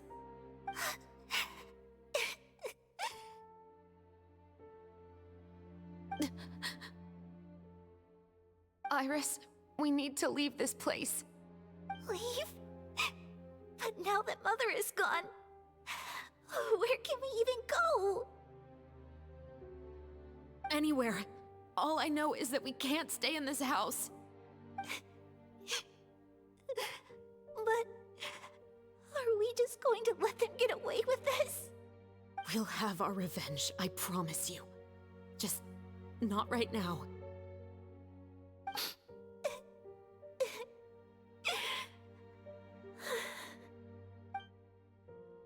Come on, let's go. No, wait. We can't just leave Mother here like this. At least let me leave this rose with her. That's why we went out in the first place.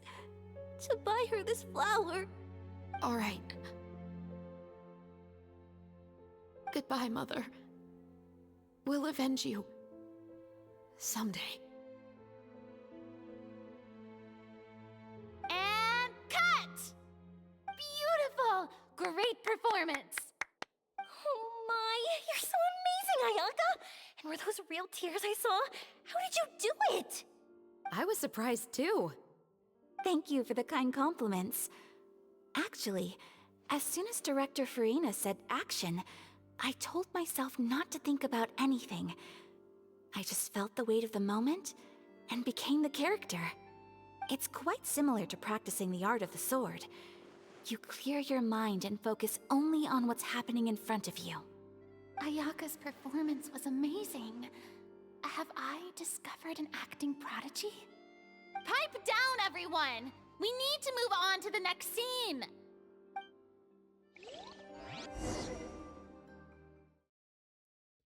That was actually suspenseful. I was actually captivated for a minute there.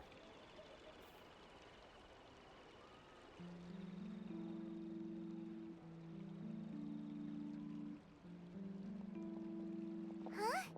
Are we done already? But Paimon wants to keep playing with the clapperboard. How do you feel, Traveler? Is your arm sore from holding the camera all day? A little bit, but it was a lot of fun. Good work, you two. You too, Shivers. You were quite the actress today. I've read this novel many times before. I have a good grasp of my character's mindset. Anyway, do you remember my request from yesterday? Oh, right! We were having so much fun that Paimon nearly forgot! You have a case where the murders seem really similar to the cases in the novel, right? So, how are they similar exactly? In the story, the main characters grow up to become two musketeers, always using their guns to carry out their revenge. And on each of the victims, they place a rainbow rose as a signal that they've returned. So you mean there were rainbow roses in your case too? Yes, That's correct. We found rainbow roses just like in the novel. Seems like you're connecting the dots now. Oh, that does sound pretty concerning. Especially after seeing the script today. Oh, now Paimon can't stop wondering what kind of ulterior motive the murderer might have. What do you think, Traveler? You're smart. Paimon wants to hear your thoughts. If we're only there to assist, I think we can join the case. Good. On behalf of Fontaine's Special Security and Surveillance Patrol, thank you for your dedication to justice. There's no time to lose. We should start investigating right away. Follow me. Huh? Right now?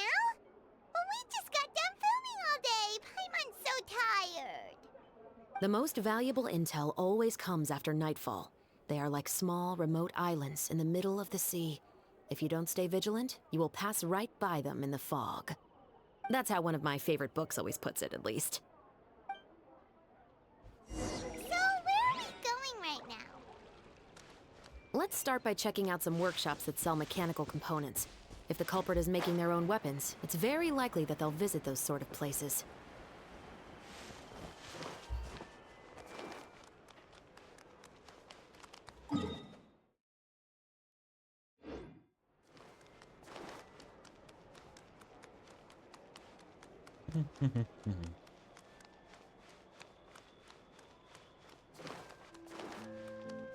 You know, sometimes I wish there was like an auto follow function, you know?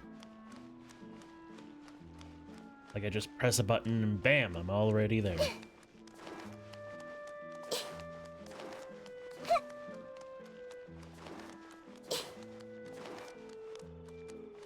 Or not really already there. Like it goes there. I'm dumb. I was thinking teleport. I was thinking of like, oh, I press a button and it walks there, but then I describe it like it's an auto teleportation function. What the hell?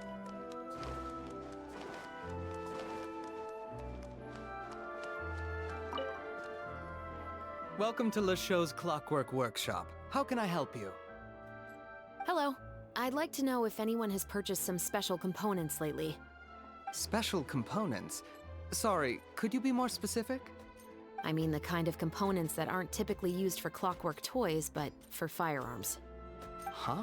For firearms? No, we don't sell those sort of things here. Don't misunderstand. I'm not here to cause any trouble.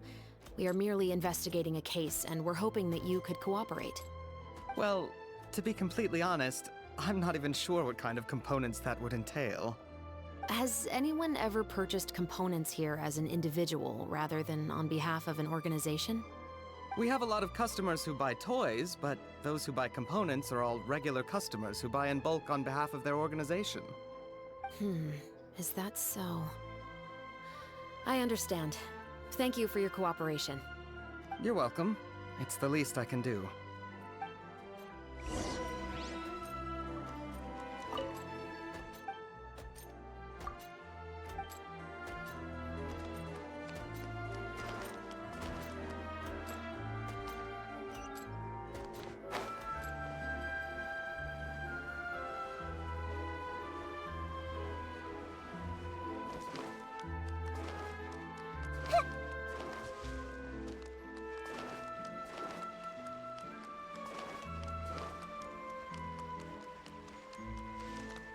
Oh, you can't knock on our door.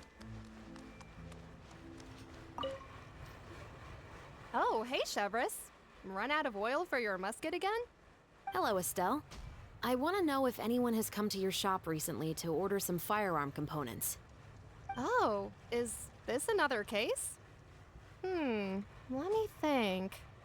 I don't think so. Some people have requested that I make some prop guns for the Fontinalia Film Festival, but I refused all of those requests. Oh? Why's that? Because there's no profit! I only make things here that can do some real heavy lifting. I don't have the energy to make some new molds just for the festival. Then has anybody come specifically looking for mechanical components? Well, I usually sell off my scrap to the Fleuve Cendre. I don't typically give them to one specific person. I understand. Thanks for your cooperation. Don't mention it. Always happy to have the Musketeers' patronage.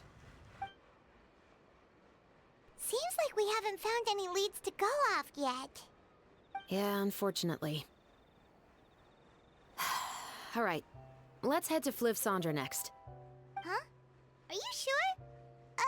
People might not be so thrilled to see the captain of the Special Patrol there. You think so, huh? Then I guess you don't know. Huh?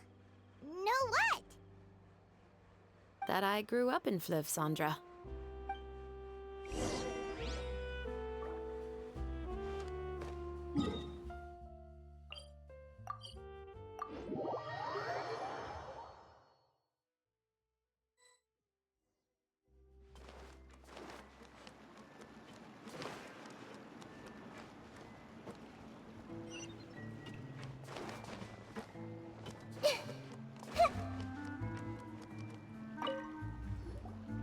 Hello, I'd like to ask some questions. I don't know anything. Don't worry, I'm not here to arrest anybody. You say that now. It's the truth. Here, take this as my guarantee. Wait, did Paimon just see what she thinks she saw? Is the captain of the Special Patrol bribing a citizen? Shh. Lips sealed and no one will ever know. Seems you're different from the other guards. What do you want to know? Have you heard anything related to muskets in Fliv Sandra lately? Anything at all? Muskets, huh? All I know is that about 2 weeks ago, we started hearing some loud noises at night. So loud that it's been waking me up. Were they gunshots? Possibly. It's hard to tell around here. Someone's house collapsing, a pipe exploding somewhere, it's all the same.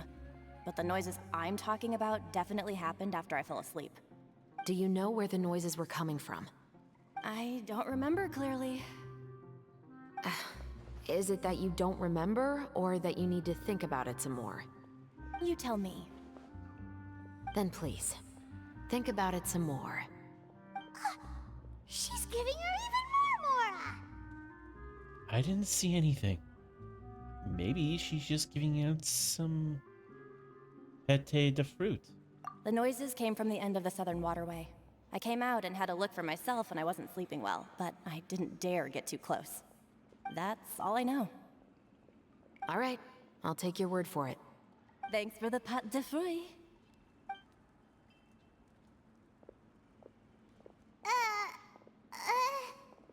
No need to be surprised. I grew up here, remember? I know how to get people around here to talk. What talk? I want some. Oh, wait, hang on. It froze. What talk? Seems you catch on pretty quick. Now then, let's keep going. I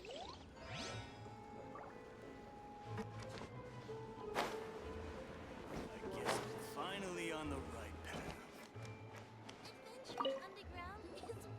It's been a while, Tetro. Please, just get on with your request. I want to know if you've heard anybody talking about muskets lately. Information isn't free, you know. I've heard that bandits have been extremely active in the countryside recently, and they've been affecting the delivery of goods to Poisson. I can allocate some more manpower to help out with that problem. What do you say? You're still as helpful as ever. One of our men got drunk at dinner about a month ago and lost his gun. 3 days later, it turned up in the corner here. What's weird about that? He just forgot where he put it, right? This is Fliv Sandra, my friend. Anything of value left in the tavern won't ever make it to the next day. But that gun turned out to be an exception. It didn't get any new wear and tear on it, and didn't even appear to have been fired. We were quite mystified as to what could have happened. I suspect it came back because the weapon was already known to the guards. You mean, a criminal was afraid the Marechaussee Phantom would use the shot marks to track them down? Maybe. But if that's the case, the culprit really took great care to avoid getting caught. I didn't say anything about a criminal. In Fliv Sandra, knowing who was killed is as easy as knowing what clothes you're wearing today. It's the guy living in the East Side, isn't it? I've never liked him. Every time he's here, he just orders a drink and sits there with a nasty look in his eyes. So, who was the one who lost the gun in the first place? Don't bother. Even if you ask, he wouldn't admit to owning a gun to some strangers. Not to mention the captain of the Special Security and Surveillance Patrol. He's right. I know you grew up here, Shovris. Even though you're on good terms with the Spina, you've still been gone too long. Not many people know you here now, and a lot of people don't like the Special Patrol. I know. So take my advice and don't show your face too much around here. It's for your own safety. I'll come and go as I please, and I'm afraid I'll be appearing more often due to my work. All right. Don't say I didn't warn you.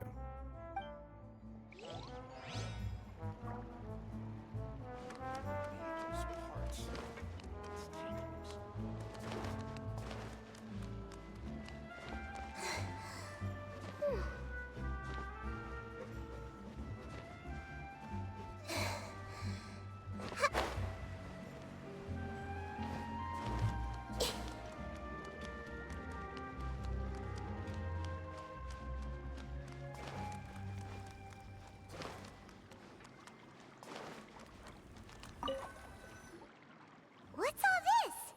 Some broken planks and barrels, as well as some liquor bottles? Yes, but have a closer look, Paimon. Even though somebody has purposefully tried to clean them up, these are obviously marks from musket bullets. In other words, someone was here trying to improve their shot. They were using the barrels and bottles for target practice. Could it have been the killer? Your guess is as good as mine. Although many people at Fleuve Cendres own guns, few hide the fact from others. And even fewer would go to such lengths to hide markings from practice shots. Anyway, let's go. There might be more to this.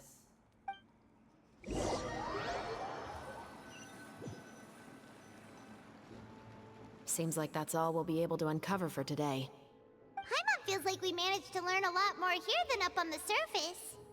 Yes. Assuming that everything we found is indeed connected to our suspect, then their timeline was probably something like this. A month ago, our suspect found a gun and took it home to disassemble it. Once he'd figured out its mechanics, he brought it back. In the following weeks, he used some parts to create his own makeshift musket, and took it to the Fleuve Cendres for target practice.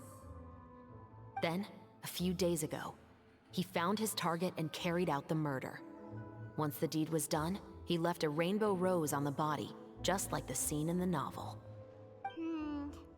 That all makes sense to Paimon, but we're still no closer to figuring out the killer's identity. About the guy who died. The deceased was a resident of Fleuve Cendres. It's said that he was a poor, solitary man.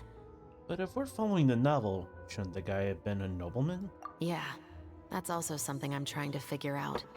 If we are indeed following the novel, and there's a story behind the murder, then this murder should be an act of vengeance. But according to our investigation, the deceased didn't have any enemies. He was no saint, but no one's heard of a rival who hated him enough to shoot him dead. Much less care to leave a rose on his body. What message is the killer trying to convey? And to whom exactly? Could they be the novelist? We've thoroughly investigated that possibility. He claims to have spent the whole day at the Opera House on the day of the murder, and the staff there have confirmed his account. Okay, so he has an alibi. Not only that, he lacks a credible motive as well. He has a family of his own, and both of his parents are still alive. I've looked into his records. He was adopted at the age of 6, and all the proper procedures were followed. There are also records of him at an orphanage before then. In the story, the mother of the 2 musketeers was murdered after the children turned 10. Of course, he could have changed the children's ages, but I don't want to assume anything without evidence. More importantly, I've also had a chat with him in person. He didn't seem like the kind of person who would pull the trigger to kill a man. Then, what should we do now? We have all this new information, but it doesn't help us move forward. Investigations take time. I didn't expect us to catch the culprit in just a single day. How about this? Let's spend the next few days filming with the crew. We can continue the investigation once we're done with the film. I'm sure that given time, new leads will present themselves. Wait, but weren't you saying Intel is like small, remote islands in the middle of the sea just a moment ago? Wouldn't you just miss them if you were to stop looking? Ah, but the book had more than one reference to the islands, Paimon. Oh? What else did it say then? As long as you spend enough time sailing through the fog, you'll eventually come across an island. Fair enough.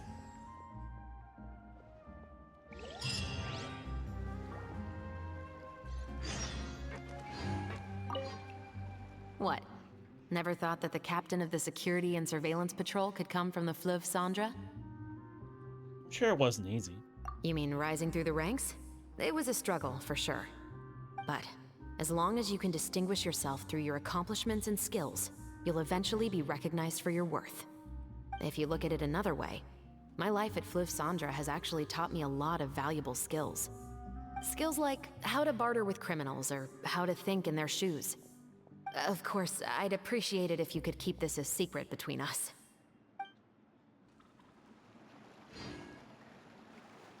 Fair enough.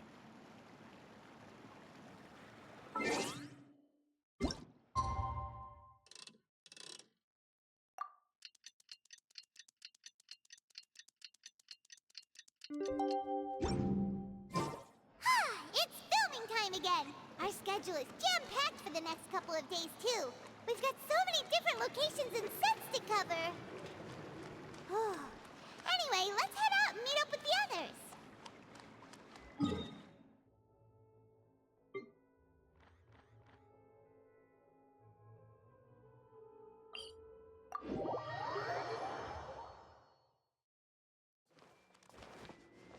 Just then,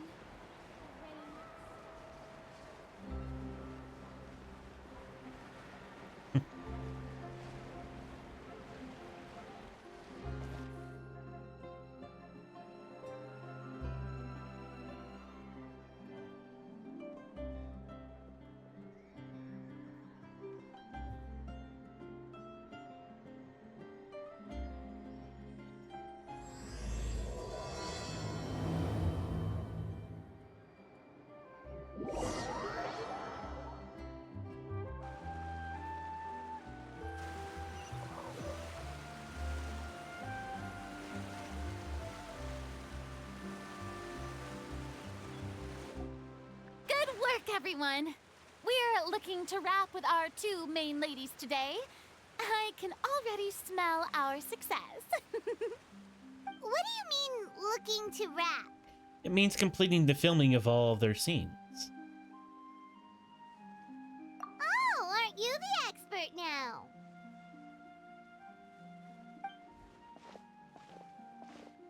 This upcoming scene is the two musketeers' final confrontation with the Baron. There will be quite a bit of action, but no choreography beyond what we've already rehearsed. Actually, hang on. I want to see something really quick. Give me 1 second.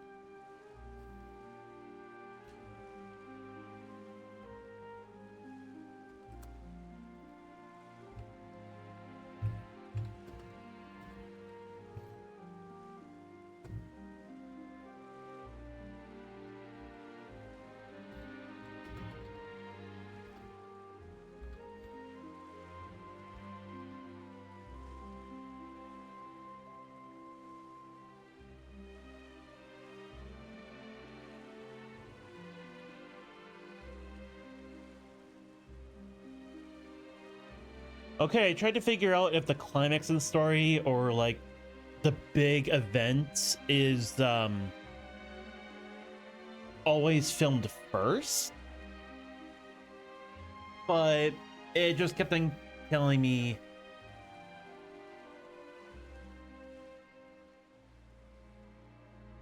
oh wait, hang on, is the climax the first thing that gets filmed? Yeah, that's what I asked.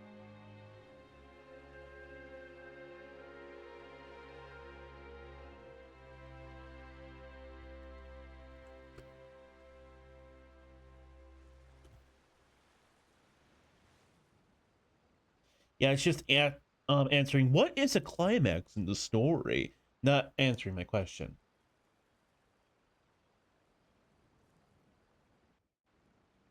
What get filmed first in a movie?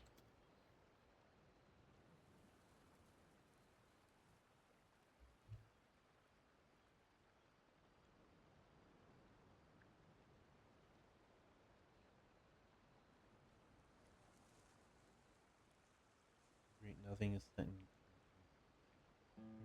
Often shoot scenes in order if it's convenient, starting with a master shot, all the action scenes, then move in for coverage, post.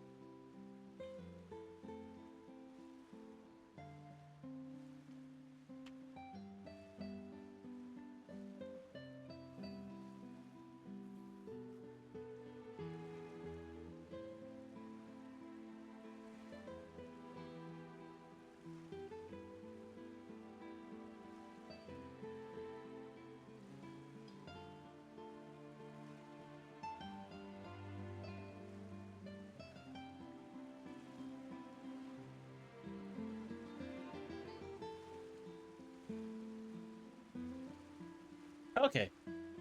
So it seems it all depends on the specific script and the story. Okay. I've learned. Get ready. Lights. Camera. Action! The view is beautiful tonight. It reminds me of that fateful night 10 years ago. And now that I've said it, I can even make out the faint fragrance of herbal tea in the air. Enough, villain! It's time that you pay for the death of our mother! My dear Iris, have you forgotten your manners? How can you speak like this to your own father? I'd sooner swallow all of my teeth than call you father. What did I expect? Seems the daughters have turned out to be just as obstinate as their foolish mother. In this world, Mora and status is everything. She thought she could blackmail me using her children and force me to grant her recognition and concessions? Ah, how naive can a woman be? Mother never asked a single thing of you. All she wished was for us to live a peaceful life, just like the others. It was you who personally brewed the poison of prejudice and sent Mother to her death. Compared to that deadly poison, the 2 bullets that will soon pierce through your heart will be like sweet mercy. And that's exactly why I said you're just as naive as her. Did you really think 2 muskets would be enough to defeat me? So let's see. What is stronger? Mora and power, or the 2 muskets in your hands? Get them! Tulip! There are too many of them! It'll be okay. We'll cover each other, Iris. And Mother will be watching over us, too. Hands where I can see them! Kamisato art! Sumetsu! Ha! Yeah! Yeah! Drop your weapons!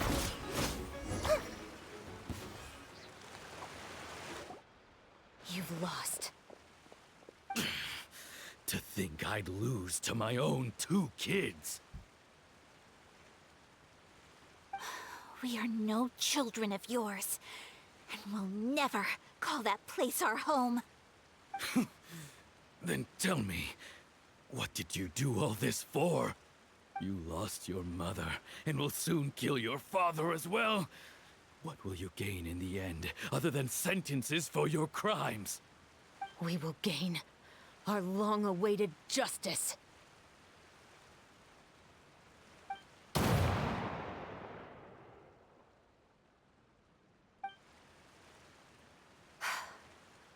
It's over. Finally, it's over.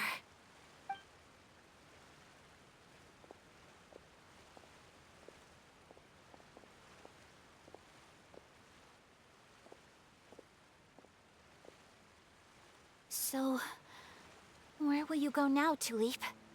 I'm not too sure, Iris. Maybe somewhere with lots of flowers? After all, Mother always did love going where the blossoms were. What about you? I want to go visit Mother's grave. Yeah, that's not a bad idea. Huh? Tulip, look! What is it? It's Mother's favorite. The rainbow rose. Look, it's blooming again.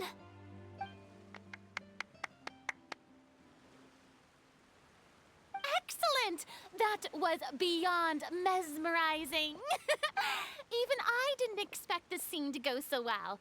And we got it in a single take. All right, everyone. We've got a wrap for Tulip and Iris. Congratulations, Ayaka and Chevres! Amazing performance. Good job, you're... Yeah, amazing Thank you. performance. I didn't expect our parts to wrap so quickly. I wish I could savor the experience for just a bit longer. Paimon totally understands. Paimon's not ready to say goodbye to the clapperboard either. Filming has really been a lot of fun. You were great too, Chevres. The way you said, long-awaited justice. It gave Paimon chills. That is indeed my favorite line in the whole book. I still remember trying to act it out in my room the first few times I read it. Whoa, Paimon would have never guessed you're that type. Who doesn't like stories where the guilty are punished and justice prevails over evil? Don't forget, I'm the captain of the Special Security and Surveillance Patrol. Captain, I have something urgent to report. Please excuse me, everyone. I'll be back in just a moment. It's okay, don't worry about us.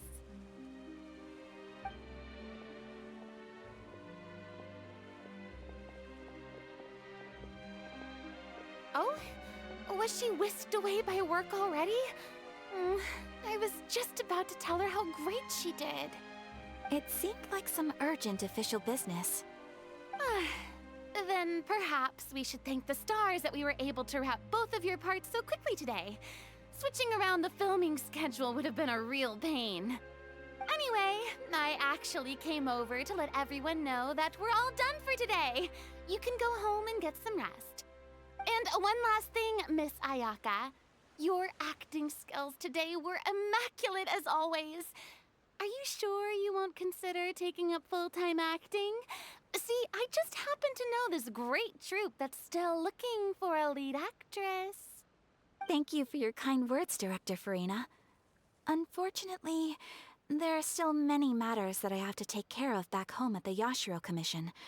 I cannot remain in Fontaine to pursue an acting career. Nevertheless, I will make sure to treasure this incredible opportunity in my heart. Oh, that's a shame. But I understand. Just let me know if you ever change your mind. I believe it's also about time for me to take my leave. But hopefully I'll see you on set over the next few days. Even though my part's wrapped, I'd still like to swing by and help out the crew. See you tomorrow, Traveler and Paimon. Yep, see you tomorrow! Well, what should we do next? Maybe we'll go investigate the case some more with Chevres today. Traveler, Paimon, please come with me. Huh? Where are we going? You could say that our ship has finally chanced upon one of those small, remote islands of intel.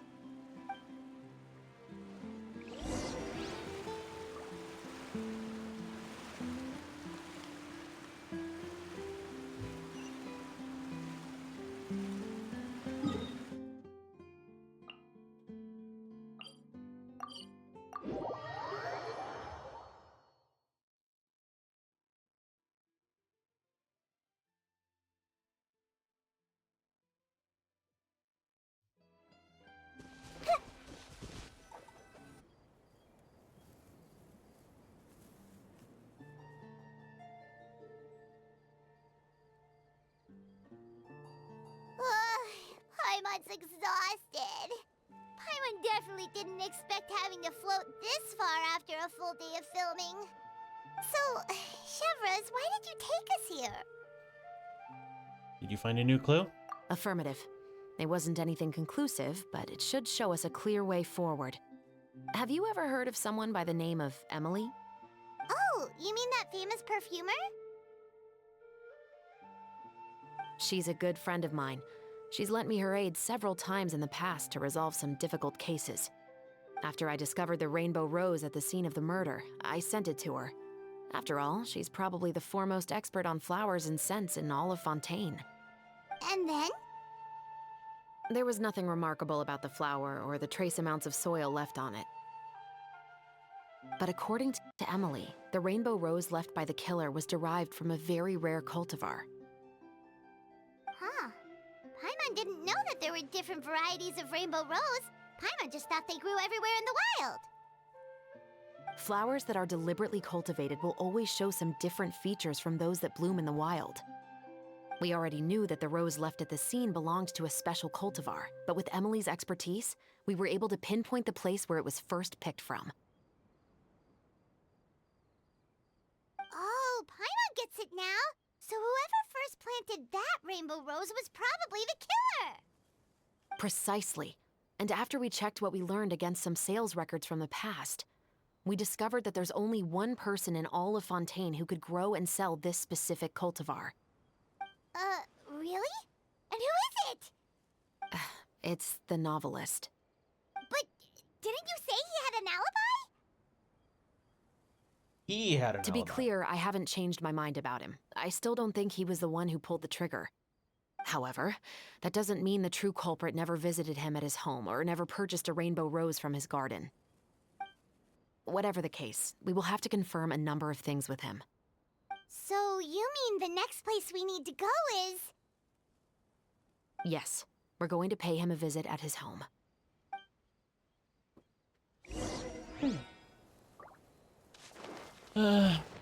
Let's hope he's not a monster.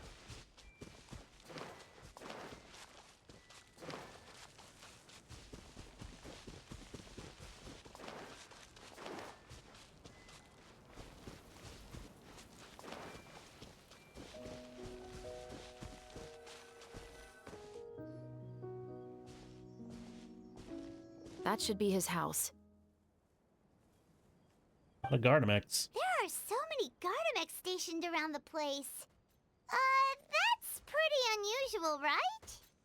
According to what he told me last time we spoke, he hired them so he won't be harassed or disturbed. Huh.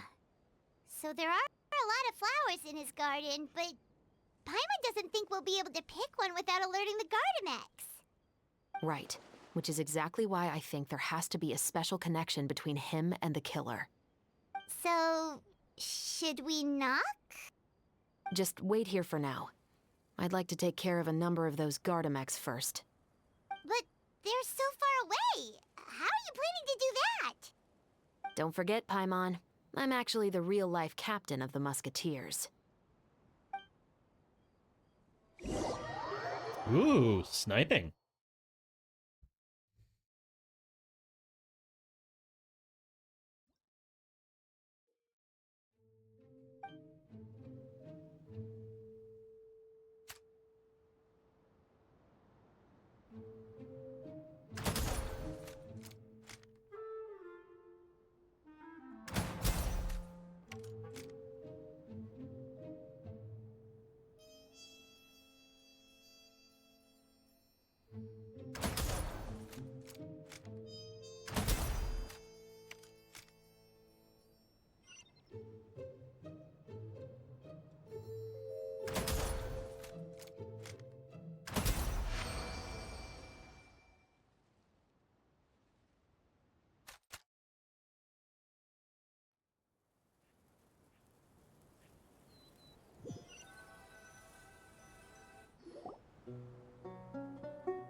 All clear. Let's go. How hard is it to snipe someone with a Wait! musket? Paimon's a little nervous now that we know he could be the killer. Can we go over our plan of action again? I'll go knock on the door and make sure it's safe inside. Once we're sure that we're in the clear, I'll ask him to come with us for a quick round of questioning at the guard's headquarters.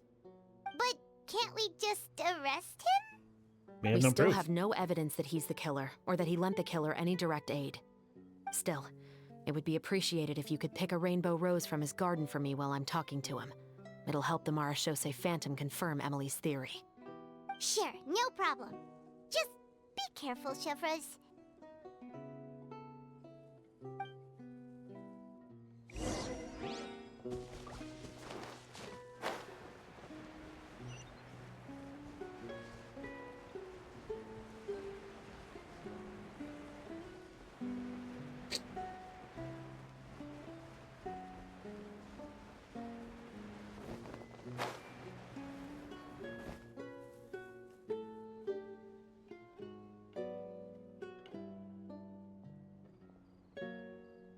Excuse me, Mr. Baptiste, are you home? Who could it be at this hour? Oh, it's you, Officer Chevreuse. Would you mind accompanying me to the guard's headquarters, Mr. Baptiste? We would like to ask you some questions about a case. Oh, is it still regarding the murder case from before? I cannot confirm or deny that at this time. So it is then. Listen, I need you to come with me, Mr. Baptiste. Miss Chevreuse, I'll save you the trouble. Oh, and you two over there? There's no need for you to pick my flowers either. It's not time for them to bloom yet. Oh! Okay.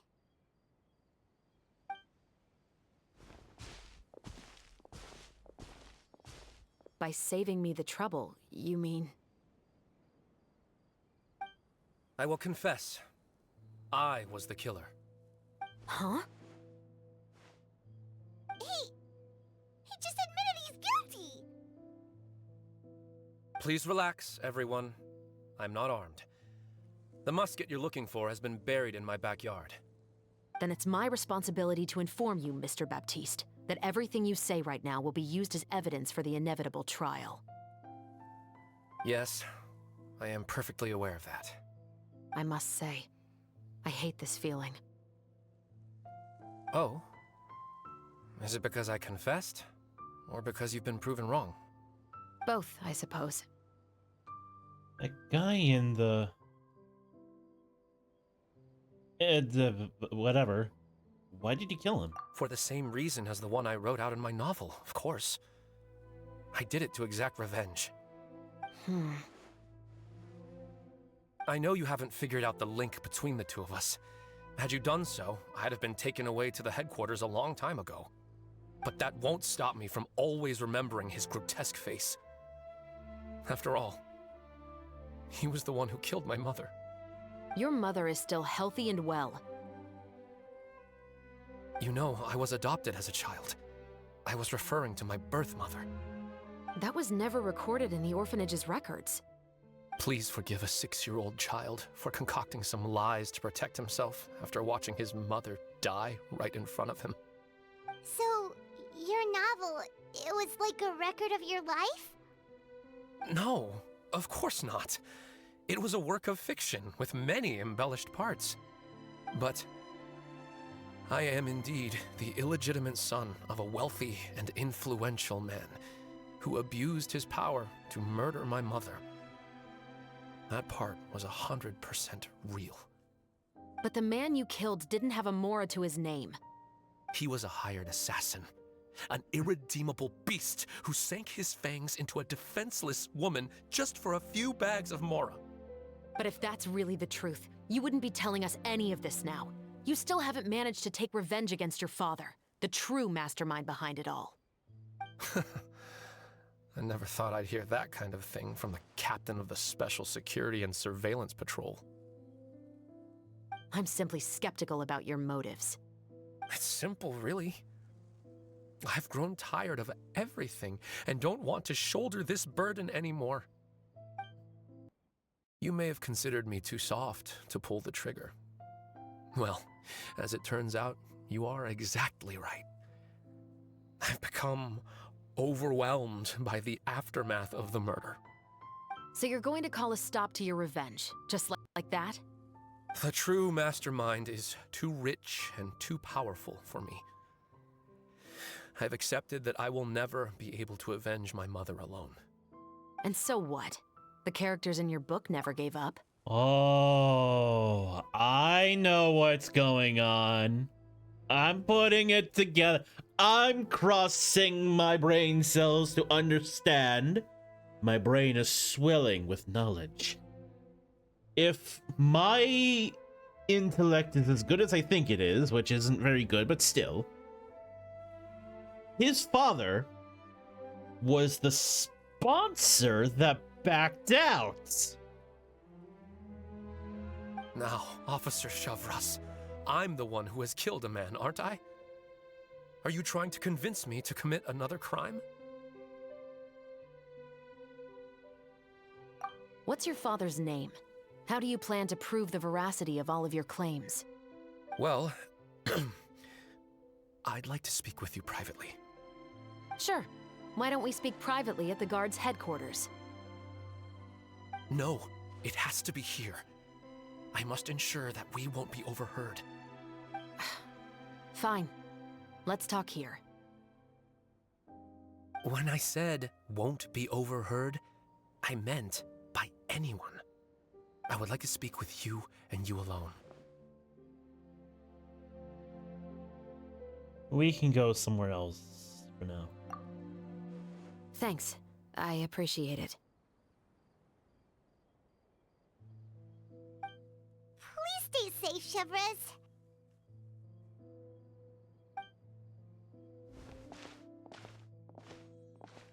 All right. Let's hear it. Will you really believe what I'm about to say? Well, that depends on what you're going to tell me. Fair enough. Fair enough. Then listen closely.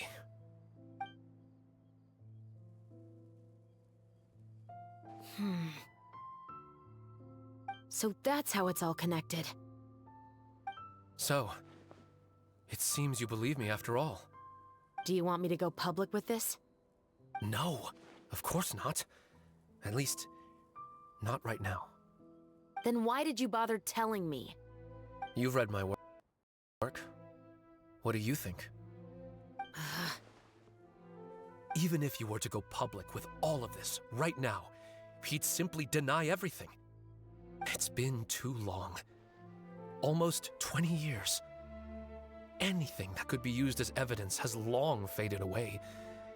Even if there might have been a solitary island of truth once upon a time, it has long sunk beneath the waves by now. Justice will never find him. Not if you don't try. I know that as the captain of the Special Security and Surveillance Patrol, you will always stand on the side of justice. But do you really think a cushy life in prison really constitutes justice for him? I bet he could lead an extremely comfortable life in the fortress of Meripede. What are you trying to say? I've been observing you from a distance. Your portrayal of the Musketeer was exquisite. Pull the trigger of justice against him. Let the villain get what he deserves. You want me to let you go so you may complete your revenge? No, Officer Shavras. I want you to I know do that it. would be impossible. No. What I'd like is for you to perform the deed on my behalf. Oh, Chevres sure is taking her time.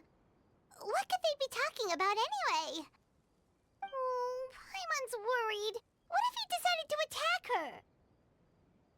I have full confidence in Chivra's fighting skills. If anything, he's the one I'd be worried about. Oh, you do have a point. Still, do you have any idea who the rich person might be? And why the novelist doesn't want us to hear what he's saying to Chevres? Sorry to keep you waiting, you two. Hey, how did your talk go? What should we do next? I've already sent someone to escort Baptiste back to the headquarters for questioning. He wasn't lying about the musket. It was indeed buried in his backyard. But what about the name? Did he tell you the name of the rich guy? Yes, he did. But for now, I have to return to the Special Patrol. There are still a few loose ends I need to tie up. What's going on? It feels like she's keeping something from us. I'll probably be quite busy over the next few days, so apologies if you don't see me on set.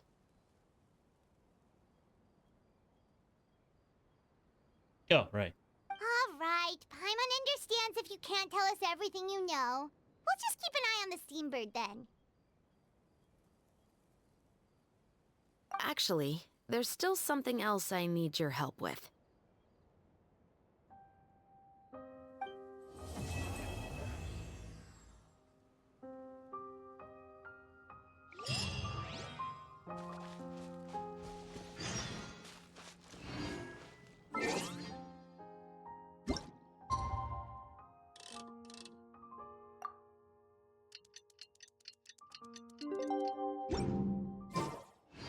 Yeah, I knew that wouldn't work.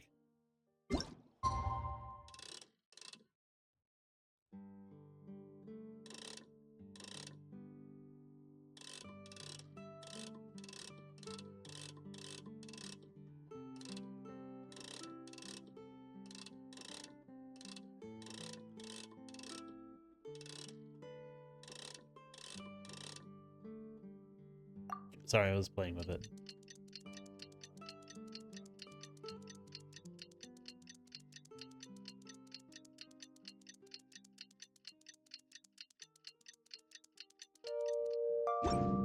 What they say is true.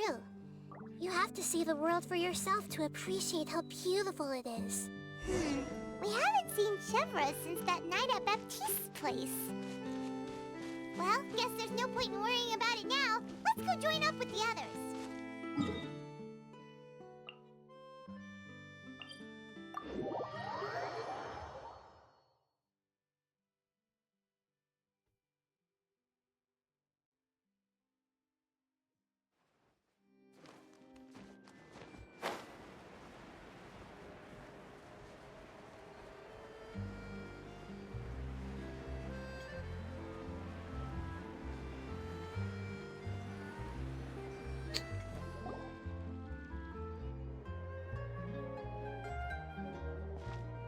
Good morning!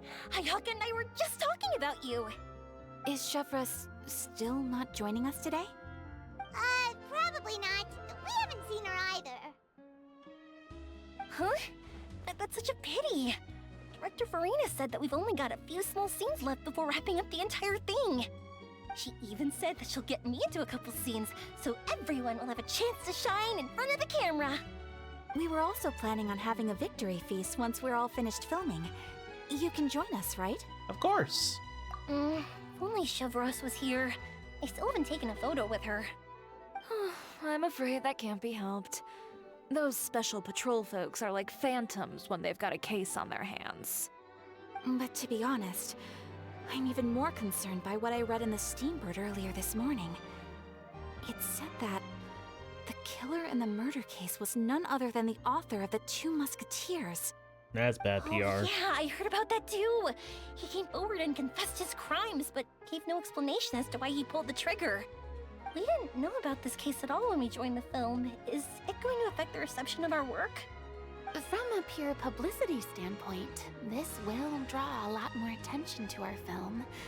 I have to say, though, that no director can be perfectly comfortable with garnering attention through means other than artistic skill. To be fair, I feel like that ship sailed the moment you allowed yourself to be named as the director on our posters. It's not my fault that I'm super popular. What was that saying again? My popularity has, Sunk to an all-time low? spread to the four corners of Tibet.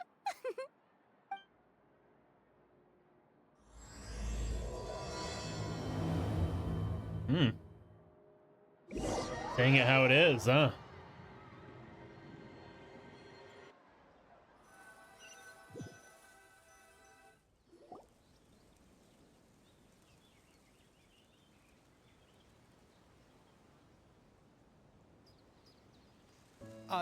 Excuse me, everyone.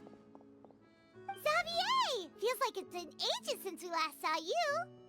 I've been talking non-stop with the Film Association, and I'm absolutely swamped trying to coordinate the film's marketing.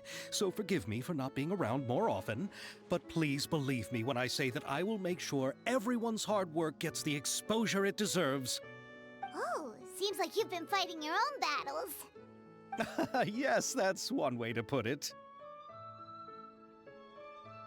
Oh, and before we begin the final round of filming, please allow me to finally introduce you to the original investor of our film, Mr. Morris. A pleasure to meet you all. Yes, glad to make your acquaintance, Mr. Morris. We've heard about the issues you've encountered with your financial situation, and genuinely hope that things have taken a turn for the better. Oh, well, the situation has indeed improved somewhat. Don't worry, Mr. Morris. Accidents and last-minute challenges happen all the time. There's no need to blame yourself over it. The good news is that we're almost done filming now, and I would even say that this is the best story I've ever seen. Is that so? I see. That's great news. All right, now that we've gotten all the pleasantries out of the way, let's get the show on the road. We'll mostly be filming typical people and scenery from the streets today to improve the sense of environmental ambiance in some parts of the film. Oh, and there'll be a cameo for Mr. Kamisato and Miss Yoimiya as well. They'll be used to show outsider perspectives on the fates of the two musketeers. That's right. Ayato should be here any minute. Excellent! Then let's start with the scenery shots. Camera and clapper loader, you're up. Yep, we'll be ready.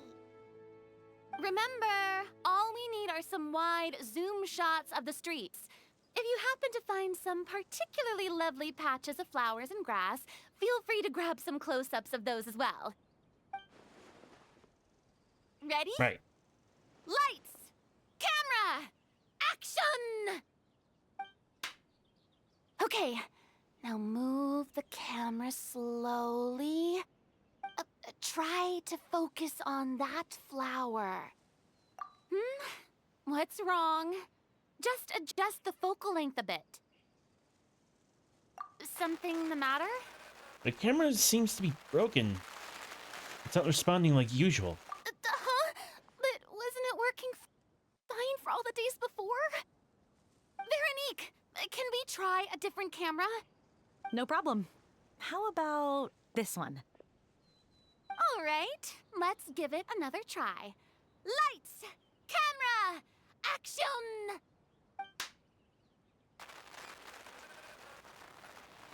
And malfunction noises. Don't tell me. This one is broken too?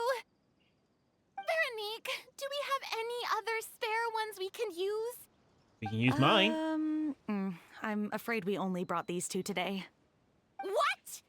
Then go find a workshop to get them repaired right away. Oh, and you too, Bono. Go find our spare camera in the warehouse and bring it back to the set. On it. Greetings, everyone.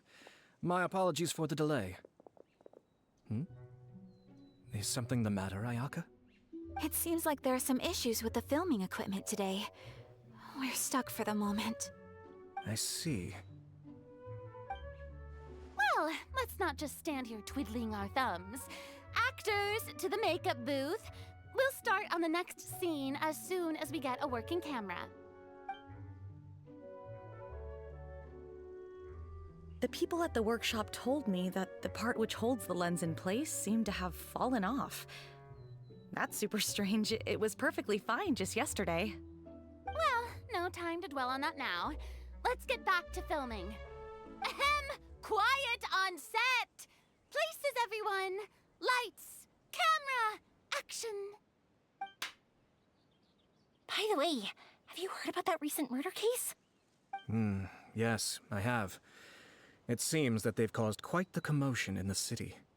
I heard that the chief of the guards is so mad about not catching the culprit that he's about to explode. Oh? I find that quite hard to imagine, considering how he already looks most days. Director, we have a problem. Oh, we're in the middle of a take! Couldn't you wait until we wrapped up this scene? No, Director, our film, all the finalized film that we've been keeping in the case has disappeared. Oh, wait, well, what did you say? Mr. Bono, please take me to where the film was kept right away. I'm coming too. No, Yoimiya, you have to stay here. Oh. Okay, listen up. Everyone who's not working on this current scene can go with Bonao to look for the film. Everyone else, stay put and wrap up the scene. Unbelievable. How could all these problems happen in just one day? After some time. We're back. How did it go? Did you find the film? We found it in the sewers. Huh? In the sewers? Is the film still okay? We discovered it just in time, so we should still be able to salvage it. The others are checking now to see if we lost any specific scenes. Oh, you scared me for a moment there. I nearly thought we had lost everything. I really don't want to experience that feeling of despair again. Okay, but who could have stolen the film and dumped it there? Could it be, some competitors working on other films? But if they wanted to harass us, why wait until the last day? Okay, we don't have time to really look into it right now. Let's strike while the iron is still hot and wrap this thing up once and for all. Yeah, let's finish it. Yeah.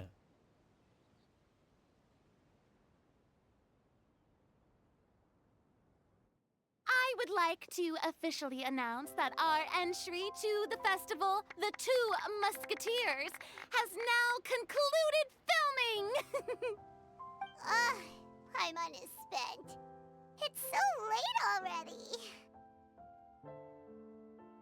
Even though the filming process proved to be extremely challenging, everyone provided valuable and unique contributions to the final product. Thank you all for your dedication and support. And just like Director Farina, I would also like to extend my most heartfelt thanks to all of you. Really, you've all helped me so much. All right. Let's save the awards speech for later, and hopefully also get some rehearsals in before the real thing. Anyway, now it's time to party! Let's all make our way to the beach and have a celebration feast so loud and fun that even the blubber beast will want in. Party! Paimon wants to party!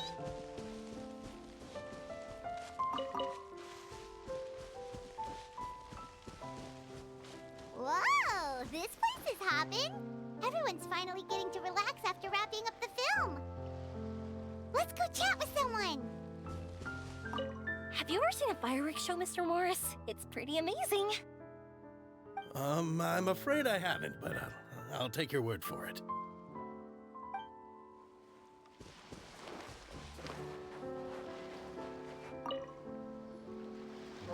Hey, Ayato! How's your work been going? Everything went rather smoothly. Thank you for your concern. Ayato told me that we've already confirmed the dates for some Inazuma Fontaine cultural exchange events. So the next time we visit, we'll be doing so in our capacities as the representatives of the Yashiro Commission. Oh, that's great! Then maybe Paimon will be able to find Fontaine detective novels in Inazuma from now on! Oh, wait. Wouldn't Yae Miko get upset if that happens? That would be stealing some of her business. As long as the novels are sufficiently interesting, I don't think she'll mind. You've got a point. She's always complaining that light novels have become bland and too predictable after all. The cultural exchange won't only feature literatures of both nations, of course. We have also made plans for cross-cultural engagements in the fields of gourmet cuisine, toy making, and artisan craftsmanship. Wow, Paimon's getting super excited now! When the time comes, be sure to visit and participate in all the events.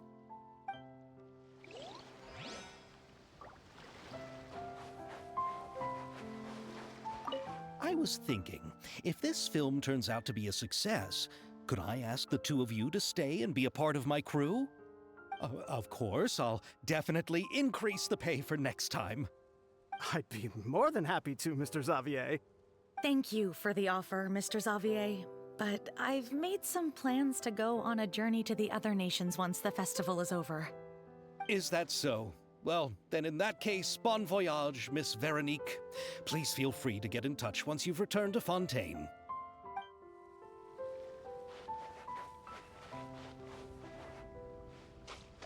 Hang on.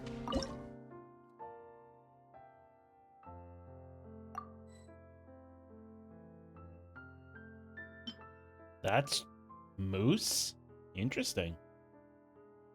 Ooh, but I don't have the correct ingredients for it.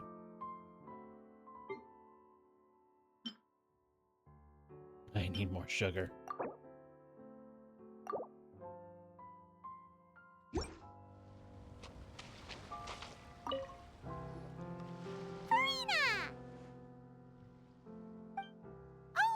My darling clapper loader and camera operator, you've both worked really hard. Paimon thinks you worked even harder than us. Honestly, Paimon was getting a little tired of playing with the clapperboard by the end of it. Worst of all, Paimon started having dreams of you shouting, "Lights, camera, action!" into Paimon's ears. The actual dream can't even start until you've yelled that. Hey, if anything, shouldn't I be more grand and delightful than your dreams? We've been through so much together, and that's how your brain remembers me? That's not Paimon's fault. We've just used the clapperboard too much lately. Anyway, what's most important is that we've wrapped the film. I'm pretty confident that we'll take first prize. You mean the Farina Award? Hey, no need to mention the official name. Wait, now that you mention it, if we did win the prize, would Farina just get a statue of herself? Come on, I don't need that kind of attention. Xavier can accept the reward on our behalf. But just imagine! Farina accepting the Farina Award and holding a Farina statue. I'm going back to my dessert now. You all can keep discussing that on your own. Oh, hello.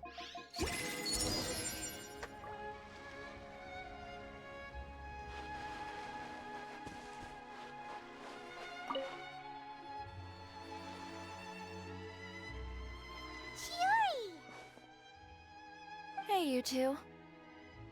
Are you not really into these kinds of big social occasions? Not particularly. But this is still better than Fontaine Fashion Week. But if this film becomes a big hit, people will definitely come flocking to your shop. Yes, that's highly likely. As long as the film can premiere as planned. Are you still worried about the case? That and all the obstacles we had to face today. You're right. It's as if all our bad luck just manifested at once. But why today of all days? Yeah, I figured. No, it's nothing. We've already delivered the film to the editors, so there should be nothing more to worry about. How are you doing, Mr. Morris? You having a good time? Well, you could say that. Do you happen to know when the party is scheduled to end? Judging by how much fun everyone's having, I'd say probably not until well after midnight. Is there something that you still have to take care of at home, Mr. Morris? Oh, well, I'm just not a late night person, so I might take off shortly.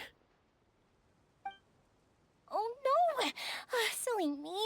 I almost forgot something super important. Oh, what is it? I prepared a whole batch of fireworks for the party, but I forgot to bring them over from the warehouse. Fireworks, you say? Well, that's, truly a pity. Sorry things didn't go as planned. Could you help me carry them over, Mr. Morris? I won't be able to fetch all of them by myself. Me? Are you sure that you can't find anyone else? I just wanted to make this a surprise for everyone. The warehouse isn't far from here. We'll be there in no time. Pretty please, Mr. Morris. These are some of the best fireworks I've ever made. So I also want you to see them before you leave. They're stunning. I promise that there'll be a once-in-a-lifetime experience that you'll never forget. But... It's okay, just come with me. If we're sneaky enough, nobody else will see us leaving. All right.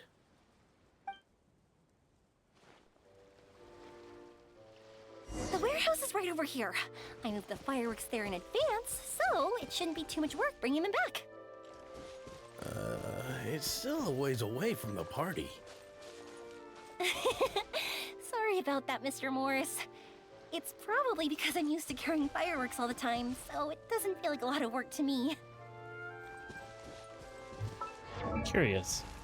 What are you looking like?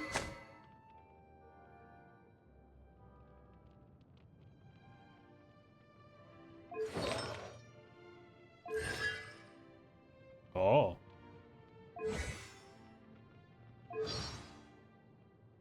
What do these constellations do?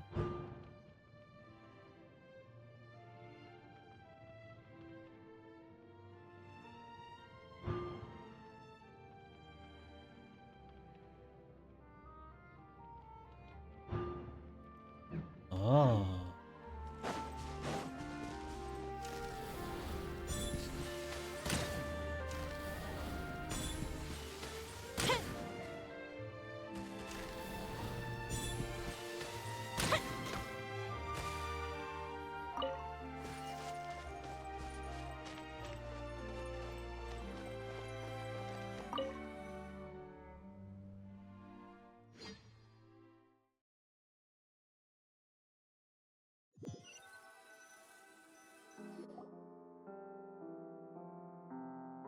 It's dark in here. Wait here, Mr. Morris. I think the light switch should be somewhere over here. Well, why did I have to get roped into this? What was that?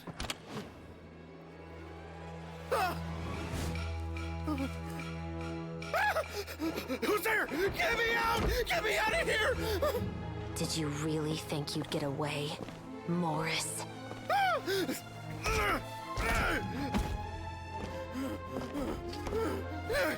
You've got the wrong guy. It wasn't me. I'm not the killer. You know, Eliza died a far more heroic death than this. She fought your assassin to the end, to save the children she had hidden beneath the floorboards.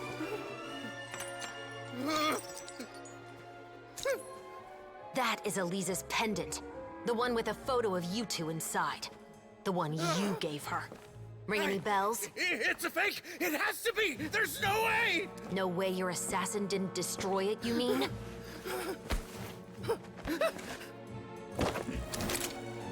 Did you ever love her, Morris? Or was killing her always the plan? No, please. Listen to me. I told Eliza to keep us a secret. I paid her plenty for her silence. I never thought she'd keep the child. Everything was gonna come out, and I had no choice. She forced my hand. No! I'm begging you. I have money. Just name your price, please. You can keep your Mora, and you can go to hell.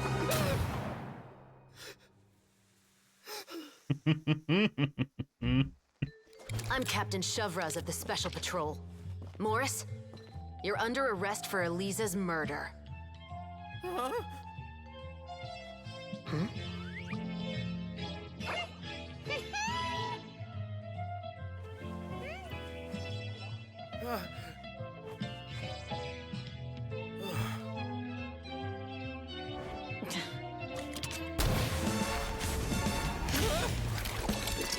You're under arrest too, prop manager Veronique. Or perhaps I should call you the Second Musketeer.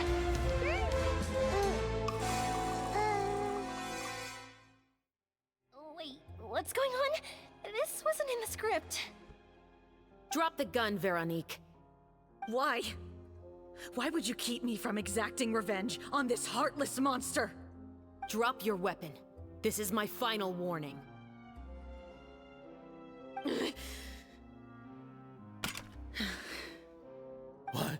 What is going on? Do I have to spell it out for you, Morris? Everything that took place just now was staged to get you to confess the truth. But this last part is all improv, of course.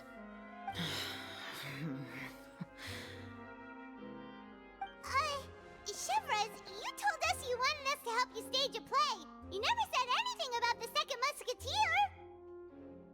It's because even I had no way to confirm my theory until now. Thank you for your performance, Yoimiya.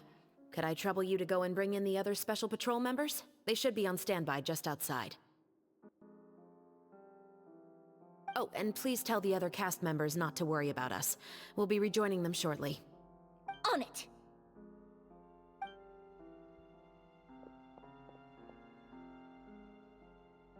So what do you think, Morris? Care to talk about what happened 20 years ago? My patience is limited, you know. Don't force me to take you back to the interrogation room. I'd wager that you wouldn't last for more than a minute in there. With the recording we made, you have no chance of winning in court. Cooperating with us now is the most practical move. All right. I'll talk. I hired an assassin to murder Elisa. She once worked as a maid on my family's estate. She was very beautiful, and after some time I fell for her. We kept our relationship a secret and carried out an affair for some time, but it wasn't long before she became pregnant. And if my parents ever found out, they would have stripped me of my inheritance and status, driven me out of my home. I also didn't expect Elisa to insist on bringing the pregnancy to term. She even asked me to leave my family and travel far, far away with her. She believed that you were truly in love with her. I didn't have a choice. I gave her a large sum of mora, told her to leave the family and to get rid of the baby. But then years later, she sent me a letter. There were photos of 2 children, and she even asked if I could find some time to visit them. Like, okay, no, I'm gonna let this play out first, and then I'm give my 2 cents. Children? Paimon thought Baptiste was the only... you mean... Even if she had the children against your will, you could have just ignored the letter entirely. Why kill her? I had just gotten engaged to be married to an heiress from another wealthy family. So if anyone were to find out about Elisa, my life would be completely ruined. I didn't have a choice. No. You always had a choice. You just made the wrong choice. Again. Do you know how it feels to watch your mother be killed right in front of you? My brother and I were hardly even school age yet. We were hidden beneath the floorboards, grasping each other's hands like a lifeline. We were so terrified that we didn't even know we could ever take a breath. All we could do was to watch Mother try to fight back, and then collapse to the floor. Even after the assassin left, we were still too terrified to leave our hiding spot.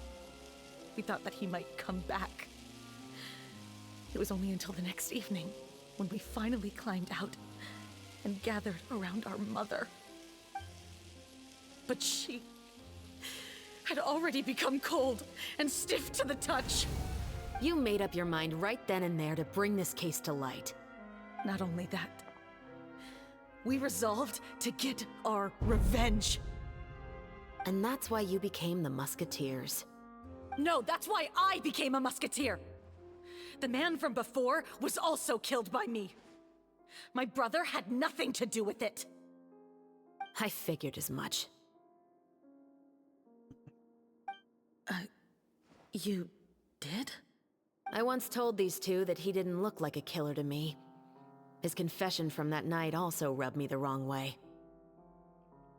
I think what really tipped me off was, how could I not feel a sense of regret in him? Huh? He confessed faster than any criminal I've ever met, but he didn't say a single word about you. He insisted that he was the sole perpetrator in the case. But after the questioning ended, I disassembled the musket we dug up from his backyard, put it in front of him, and told him to reassemble it. Wanna guess how far he got? He had no idea where to even start. He's never touched a gun in his life. Based on that, I determined that he was not acting alone. He only surrendered himself to draw our attention and create a moment of opportunity for his partner. So, I decided to play along. And as expected, the second musketeer followed us without hesitation once she saw Morris get separated from the rest of the cast. Besides, why else would he call the novel The Two Musketeers? But how did you know it was Veronique? I figured it out the moment Baptiste told me his father's name. That so-called financial crisis was all just a ruse. He just wanted to sign up as the investor and then leave the film without any source of funding. After all, he has a vested interest in minimizing the reach of this story. It's really just the same thing as what he did to Eliza all those years ago. Human scum. But then Xavier pulled out all the stops and got the film made against all odds. Morris couldn't have that. With the killer in custody, he figured it was safe to act. And so he came to visit the set today, just as I expected. Wait, so you were behind all those mishaps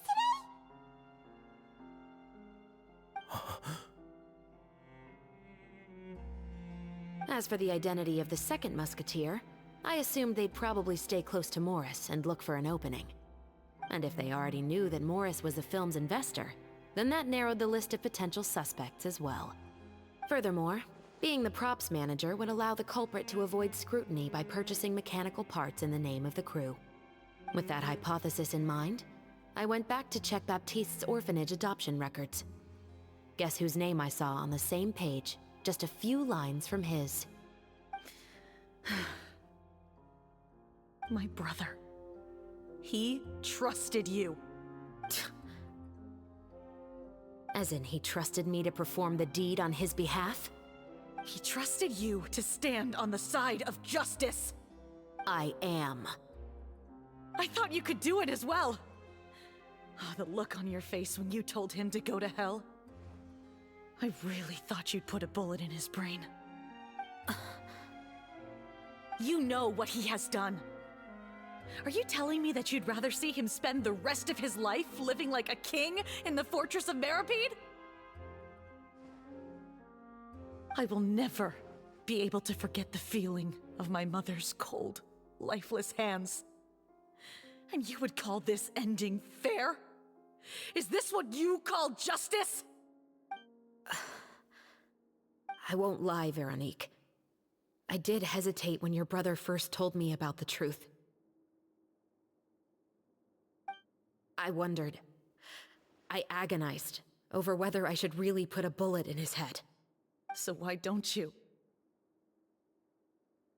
Because that should never be how justice is carried out in this world. Perhaps, to you, justice is simply reciprocated. An eye for an eye, and a life for a life. But everyone has their own understanding of justice. If everyone were to pursue their own definition of it, there would be no more order in this world.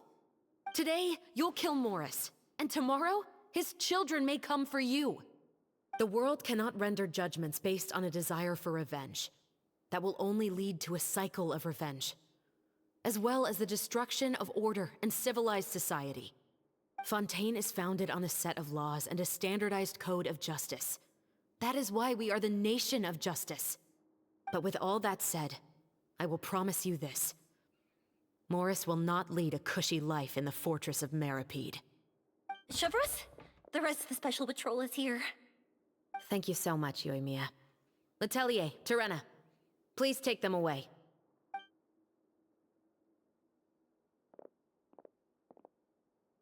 I still can't agree with your reasoning. I know. Justice has not been delivered. At least, not today.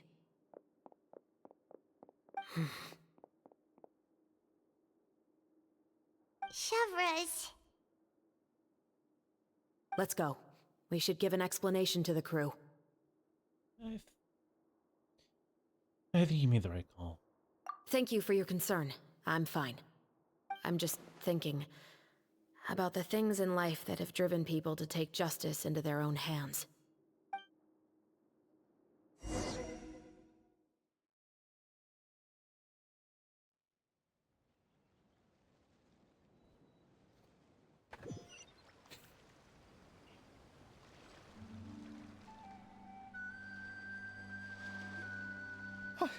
Who would have thought Morris would turn out to be... I'm at a loss of words. How could he have done something like this? I'm just glad that you're all safe and sound. Who knew that such a labyrinth of cases would be behind this story? Well, what should we do now? We have a finished film, of course, but should we still go ahead with the premiere? What do you mean? Shouldn't you be even more motivated to spread the word now that you've learned the truth? Chiori is right. I'd also like more people to see this story for themselves. But the real ending of the story seems to have deviated somewhat from the one in the script. Is that still acceptable to you, Miss Chevreuse? The call is yours. We still have time to reshoot an ending if that's what you'd like. No, it's fine as is. I like what we have for the catharsis. Romanticism is what gives works of art their appeal. Fiction is able to explore means of restitution that could never work in real life. Just like the real world, the world of stories also has its own set of rules and justice. These different possibilities are what initially drew me to reading in the first place. Sounds good to me. I support your decision. What about Veronique? Will she be okay? She will soon face her judgment alongside her brother and Morris. If I had to guess, they'll probably all be sent to the fortress of Meripede. I'll make sure to give Wriothesley a heads up about it. Oh, you mean that kind of heads up? Exactly. Ahem. All right, then the matter's settled. Now that everything's been taken care of, there's no reason for us to keep looking all gloomy and grumpy. Let's get back to the feast and enjoy each other's company. We'll be starting the post-production process tomorrow. You should join us, Chevreuse. You missed the first few hours of the party, didn't you? All right. Count me in. Then I'll wait for you over there. There's still some good news that I'd like to share with Chevreuse. Traveler, Paimon, could you wait for me by the sea after the party ends? I'd like to go on a brief walk with the two of you. Absolutely. Thank you very much.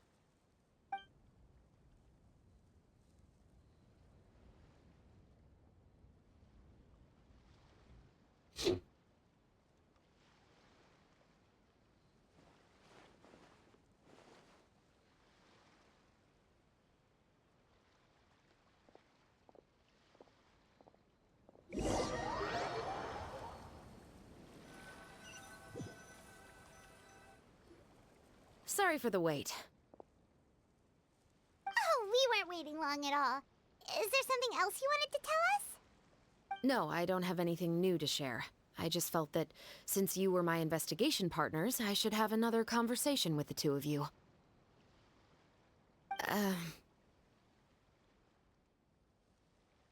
Traveler, how would you have responded to Baptiste's request if you were in my shoes?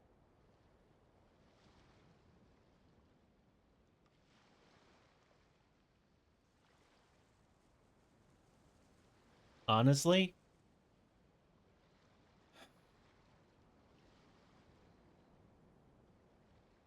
I would have done the same as you. Is that so? Well, thanks for sharing. When I was young, my father often took me here to swim. We'd come rain or shine, even when it was freezing cold. He told me that swimming was the best activity to train one's strength of will. You could never give up before reaching the shore, especially when the water was cold. Oh? Why's that? Because the moment you give up would be the moment you die. At that point, I still hadn't received my vision.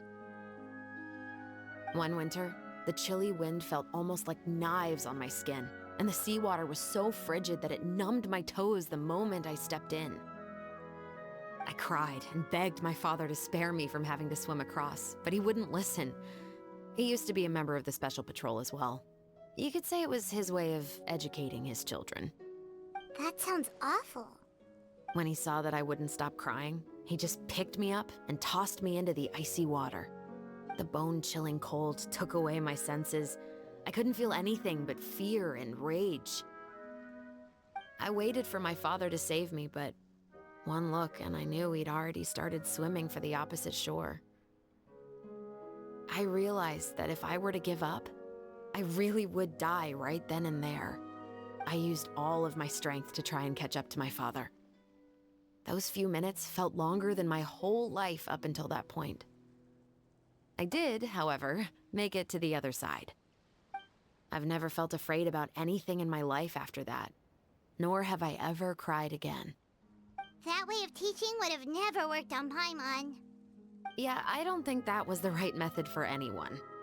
It's just that, working now as I am in the pursuit of justice, I still sometimes feel like I've been tossed into that winter sea all over again.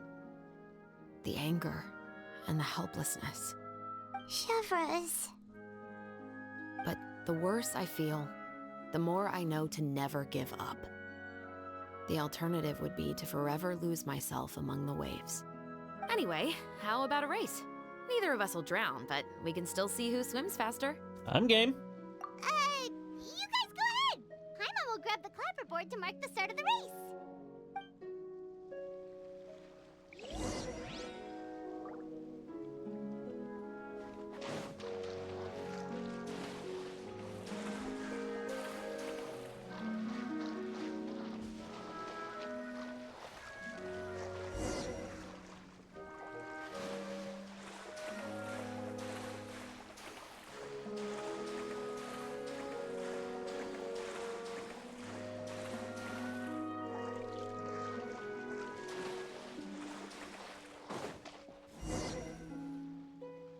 Whoa, that felt good. You were so fast in the water, Chevreuse! You were swimming even faster than Paimon can fly! So, about the Special Patrol, did you join because of your dad? Partly, but I'd say I was more inspired by the heroes I read about in stories growing up. Oh, so it's due to your love of stories! Of course, it was only after I joined the Special Patrol that I learned that truth is often stranger than fiction. Come on, let's walk a bit more.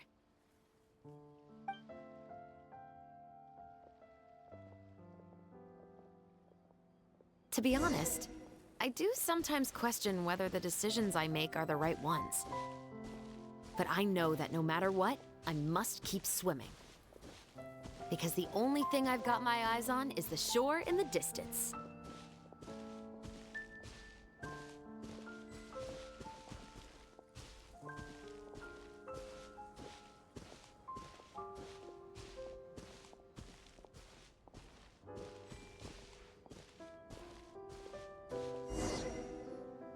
Thank you for coming on this walk with me. I feel a lot better after getting all that off my chest. Anytime. Huh. We're nearly back at Baptiste's house. Huh. You're right. I didn't realize we were so close. He really did plant a lot of flowers. It's just like how he described it in the story. Huh? Wait. Paimon, Traveler, look! The rainbow roses in the garden. They're in full bloom now.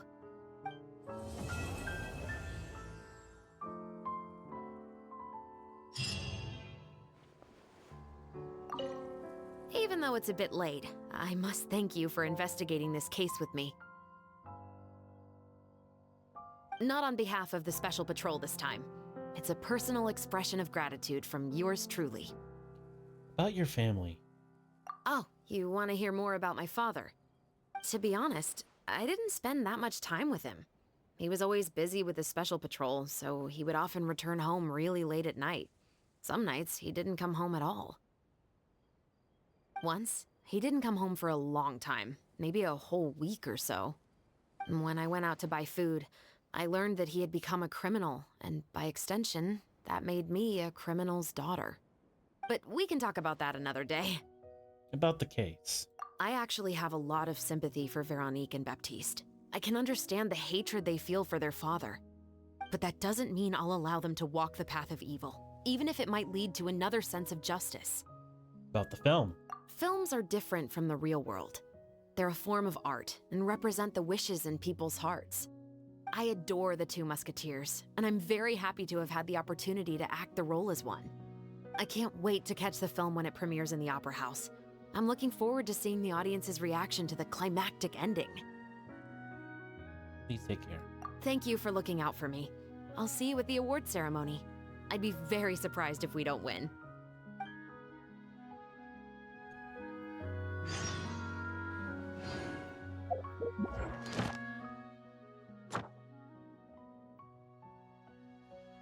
Thundering winds, dangerous hall, and gentleman strikes in broad daylight. Oh, Archon, hear me. Okay, yeah, none of interest or value.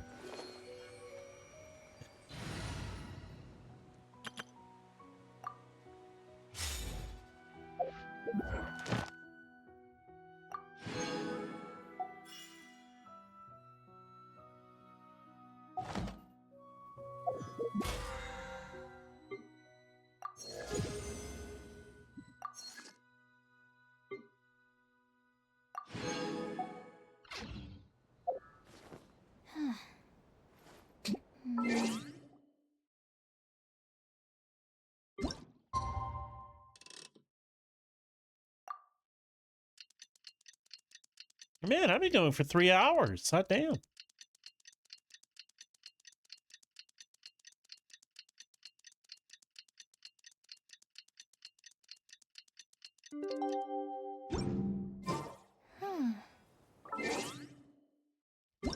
Man, you've been staring at these flowers for a while.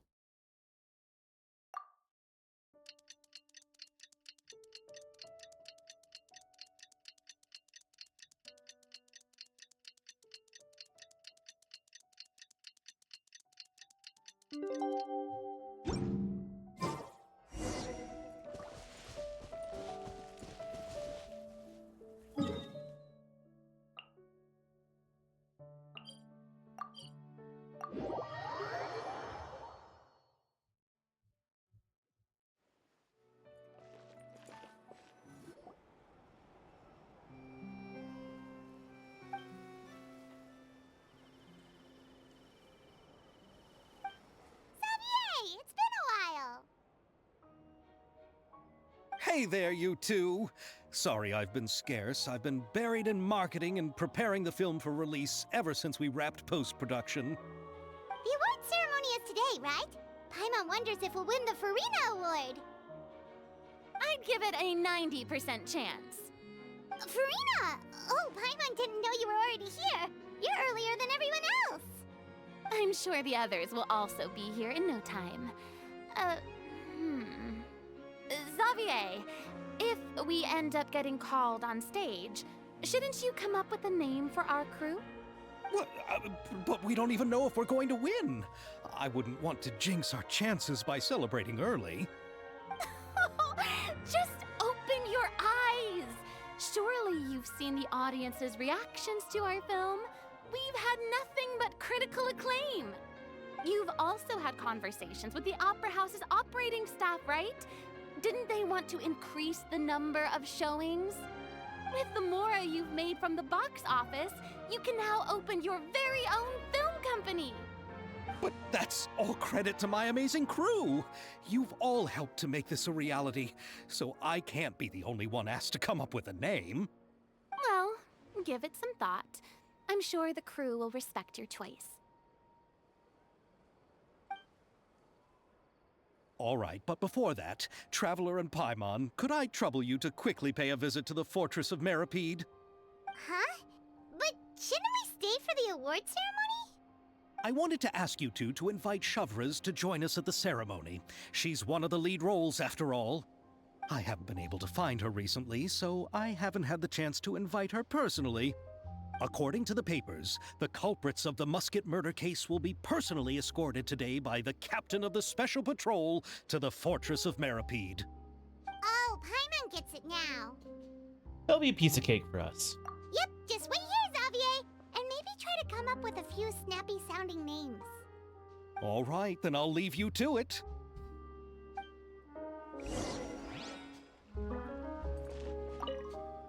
Will we really win an award? Trust me. When have I ever been wrong about something like this?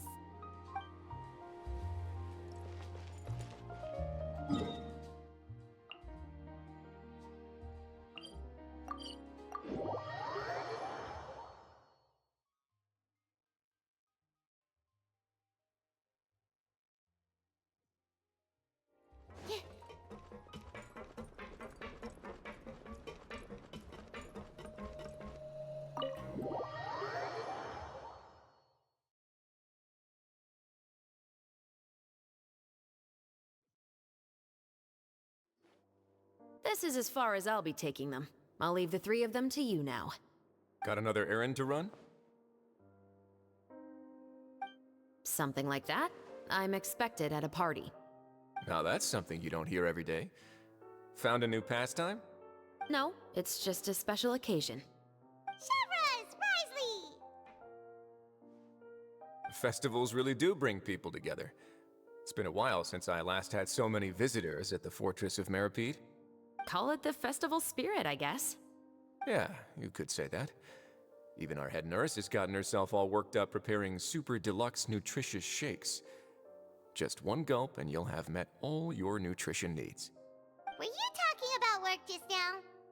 We've already finished discussing everything.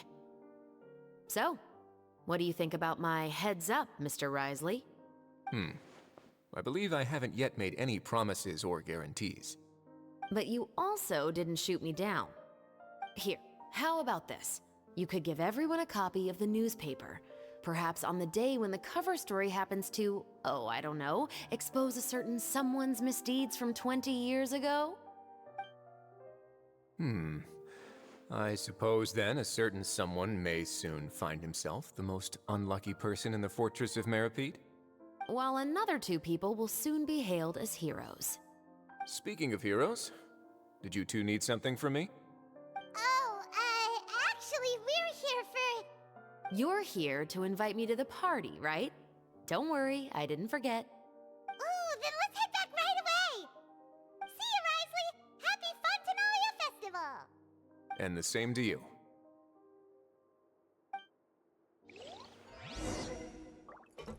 Please, go and enjoy the festival.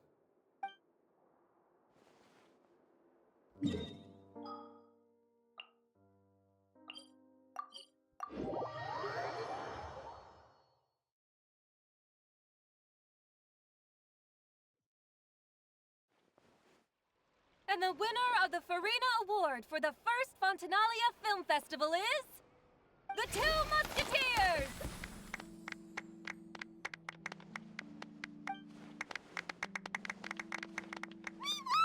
We really won! Congratulations, Mr. Xavier. We won? I can't believe it! I really can't thank all of you enough! See? My takes on Fontaine's entertainment industry have never been wrong. Now, please welcome to the stage the producer of The Two Musketeers, Mr. Xavier!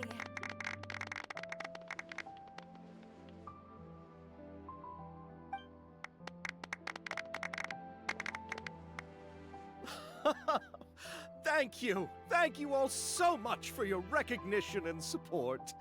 While I'm up here, I would love to give special thanks to... Time really flies, huh? It certainly feels that way. It feels like it was only yesterday when you were teaching me to hold a musket. Will you come back to Fontaine again? Of course! I'm very fond of this city. There are so many novel and interesting things that it's been hard to keep track of them all. But how about you? Would you be interested in visiting Inazuma? I can't say the thought has crossed my mind before, but I'd be willing to consider it now. I will be eagerly awaiting your visit. It would be wonderful if you could visit my home and enjoy a taste of our tea and desserts. Yeah, let's keep in touch. Did you accomplish all you came here for? Yes. And you should visit Inazuma again sometime. How has Ogura and her business been? To my knowledge, she's doing quite well. Tell her I said hi. I certainly will. I heard the thunderstorm has stopped. Yes, and the war has also been brought to an end. Peace and prosperity has returned to the islands. I quite like the sound of that. Perfect for hanging textiles out to dry. I'd like to offer my thanks again to the entire cast and crew. Without you, I would have never completed this film, much less had the opportunity to be standing on this stage. With the support of my entire crew, I would like to officially announce our film company, Musketeer Pictures! Woohoo! That has a really nice ring to it. Then in that case, let's please welcome all the members of Musketeer Pictures onto the stage for a commemorative photo. Oh, Paimon didn't know we'd also be taking pictures. Director Farina, I believe you are the most deserving person to raise this trophy. Huh? No. There's no need. It's so embarrassing. It's an honor the director deserves. Yes, I agree. I can't think of anyone better for the honor. Just accept that you're not getting out of this. Ready, everyone? 3, 2, 1. Musketeer Pictures!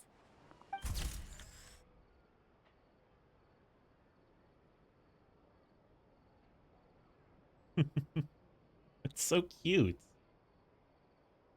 And then there's Farina, who seems a little uncomfortable holding herself. I like it. I like this story.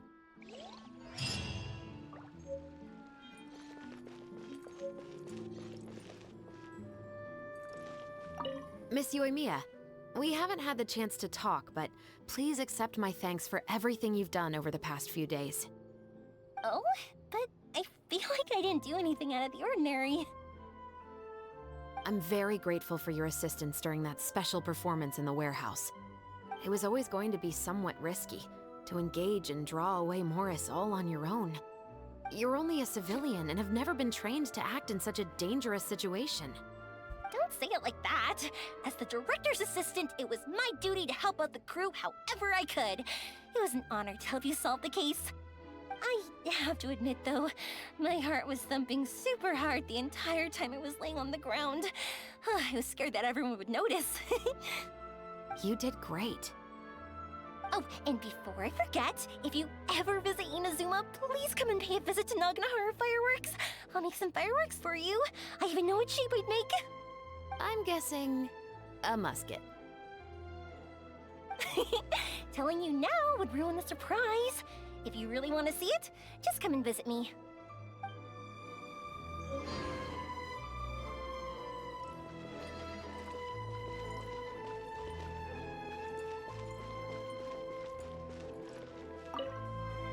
Lady Farina, please allow me to take just one more photo of you. I would also love to get your autograph, just as a memento of our time together on the crew. Hey, I've had enough of the camera flashes from when we were all up on stage. But, Lady Farina, you are the best director I've ever met! The most photogenic maiden in all of Fontaine! This kind of lively and celebratory setting is exactly where you shine. I believe all photographers would agree.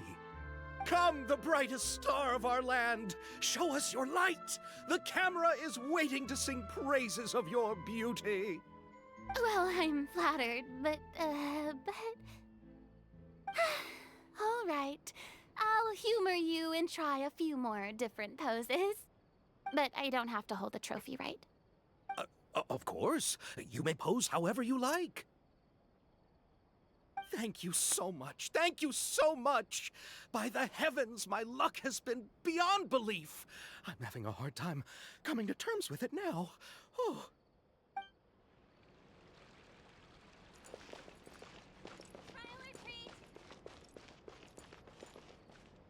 Is there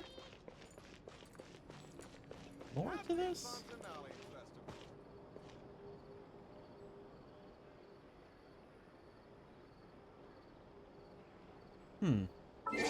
Hang on, I'm going to look this up really quick. NPC locations Genshin.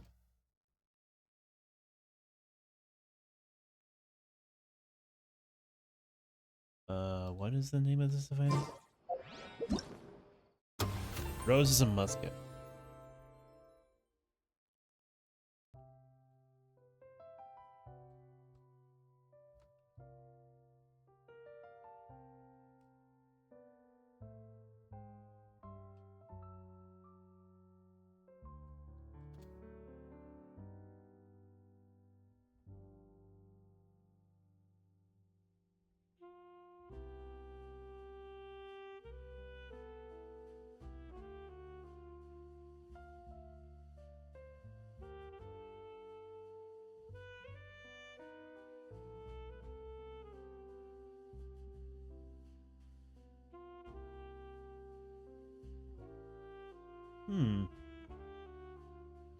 Okay, so...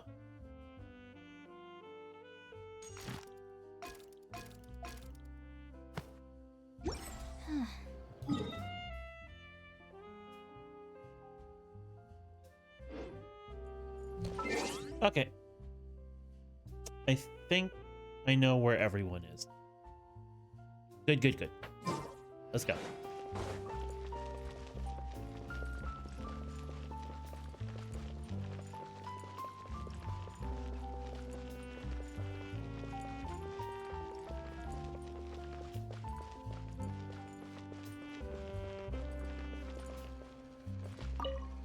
It's you.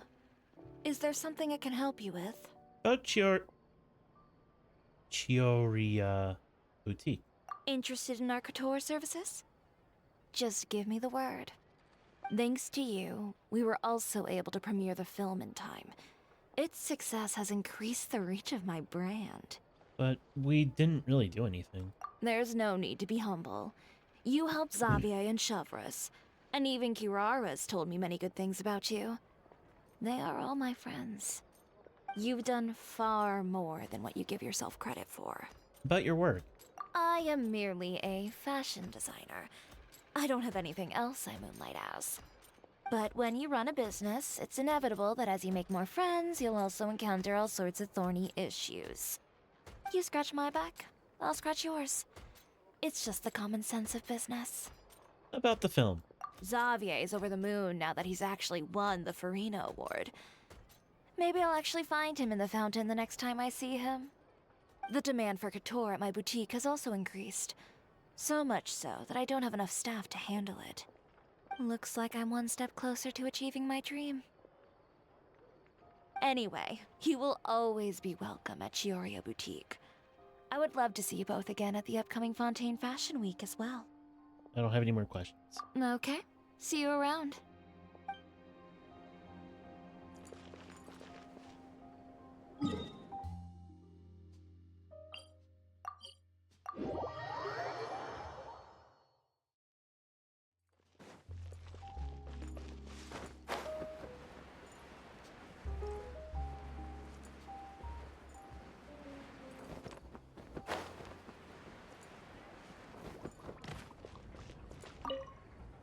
Oh, I didn't expect to meet you here.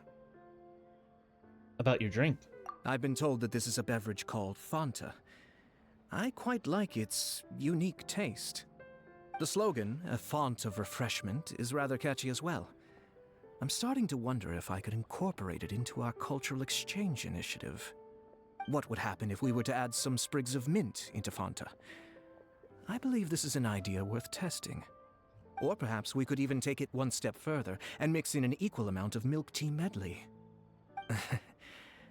But for some reason, I suspect that experiment wouldn't turn out well. About the film.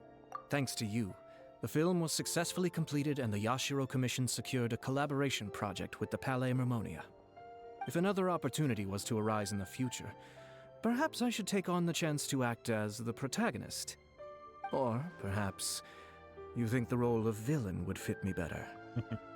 Have a safe trip home. Thank you for the well wishes. I will take good care of Ayaka and Yoimiya. I would like to wish you safe travels on your next journey as well. And then finally... Wait.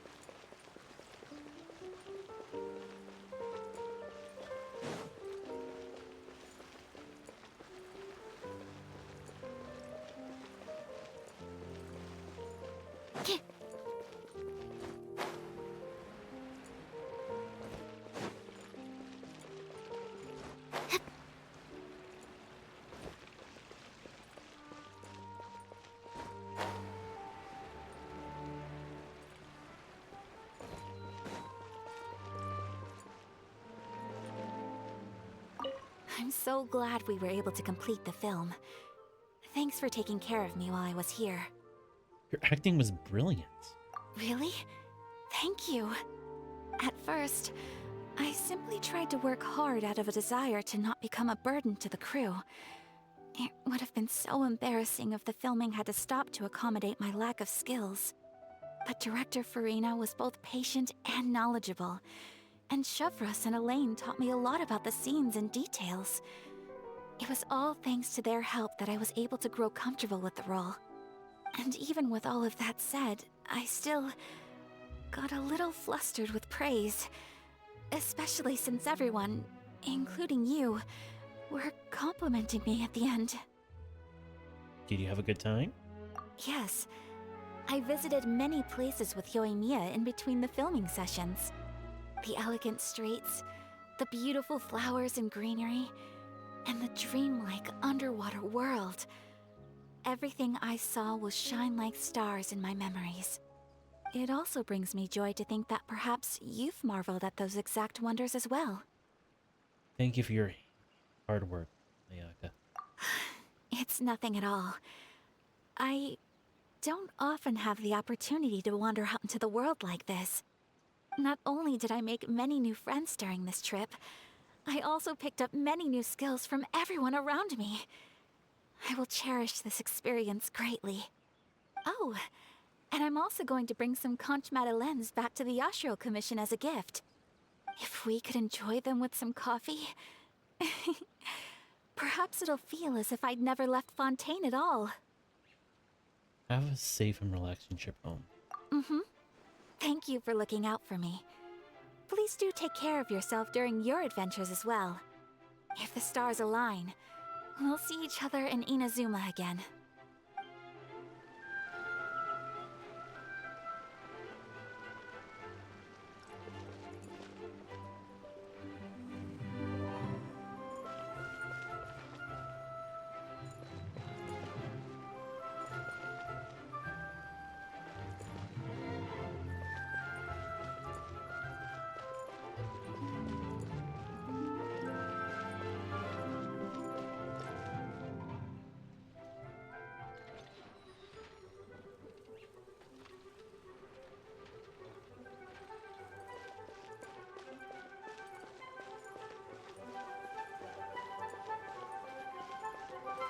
Making a film?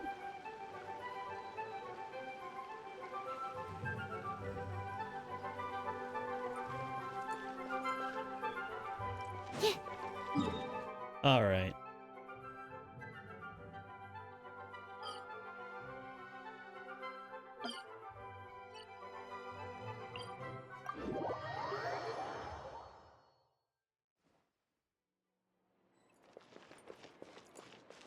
All right. Well,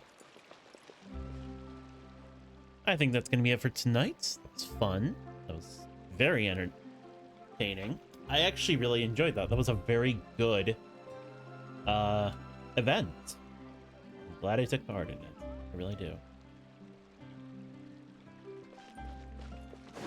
What do you have to sell? Oh, nope, that's... Hang on, this was a mistake. My bad, hang on.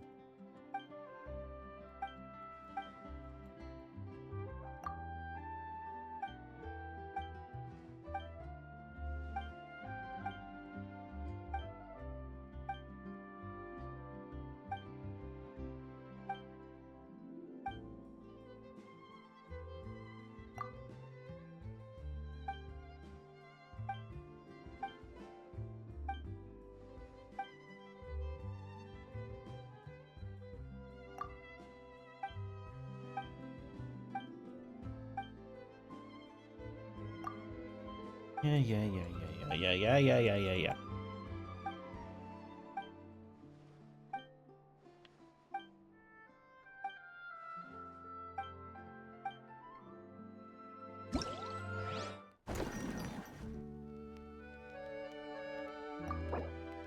Whoa.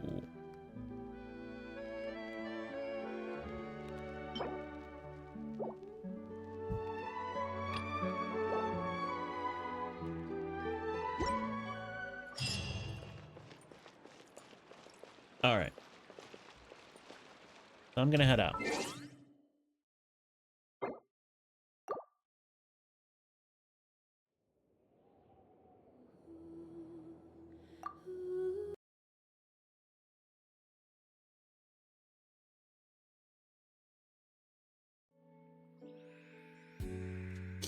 All right.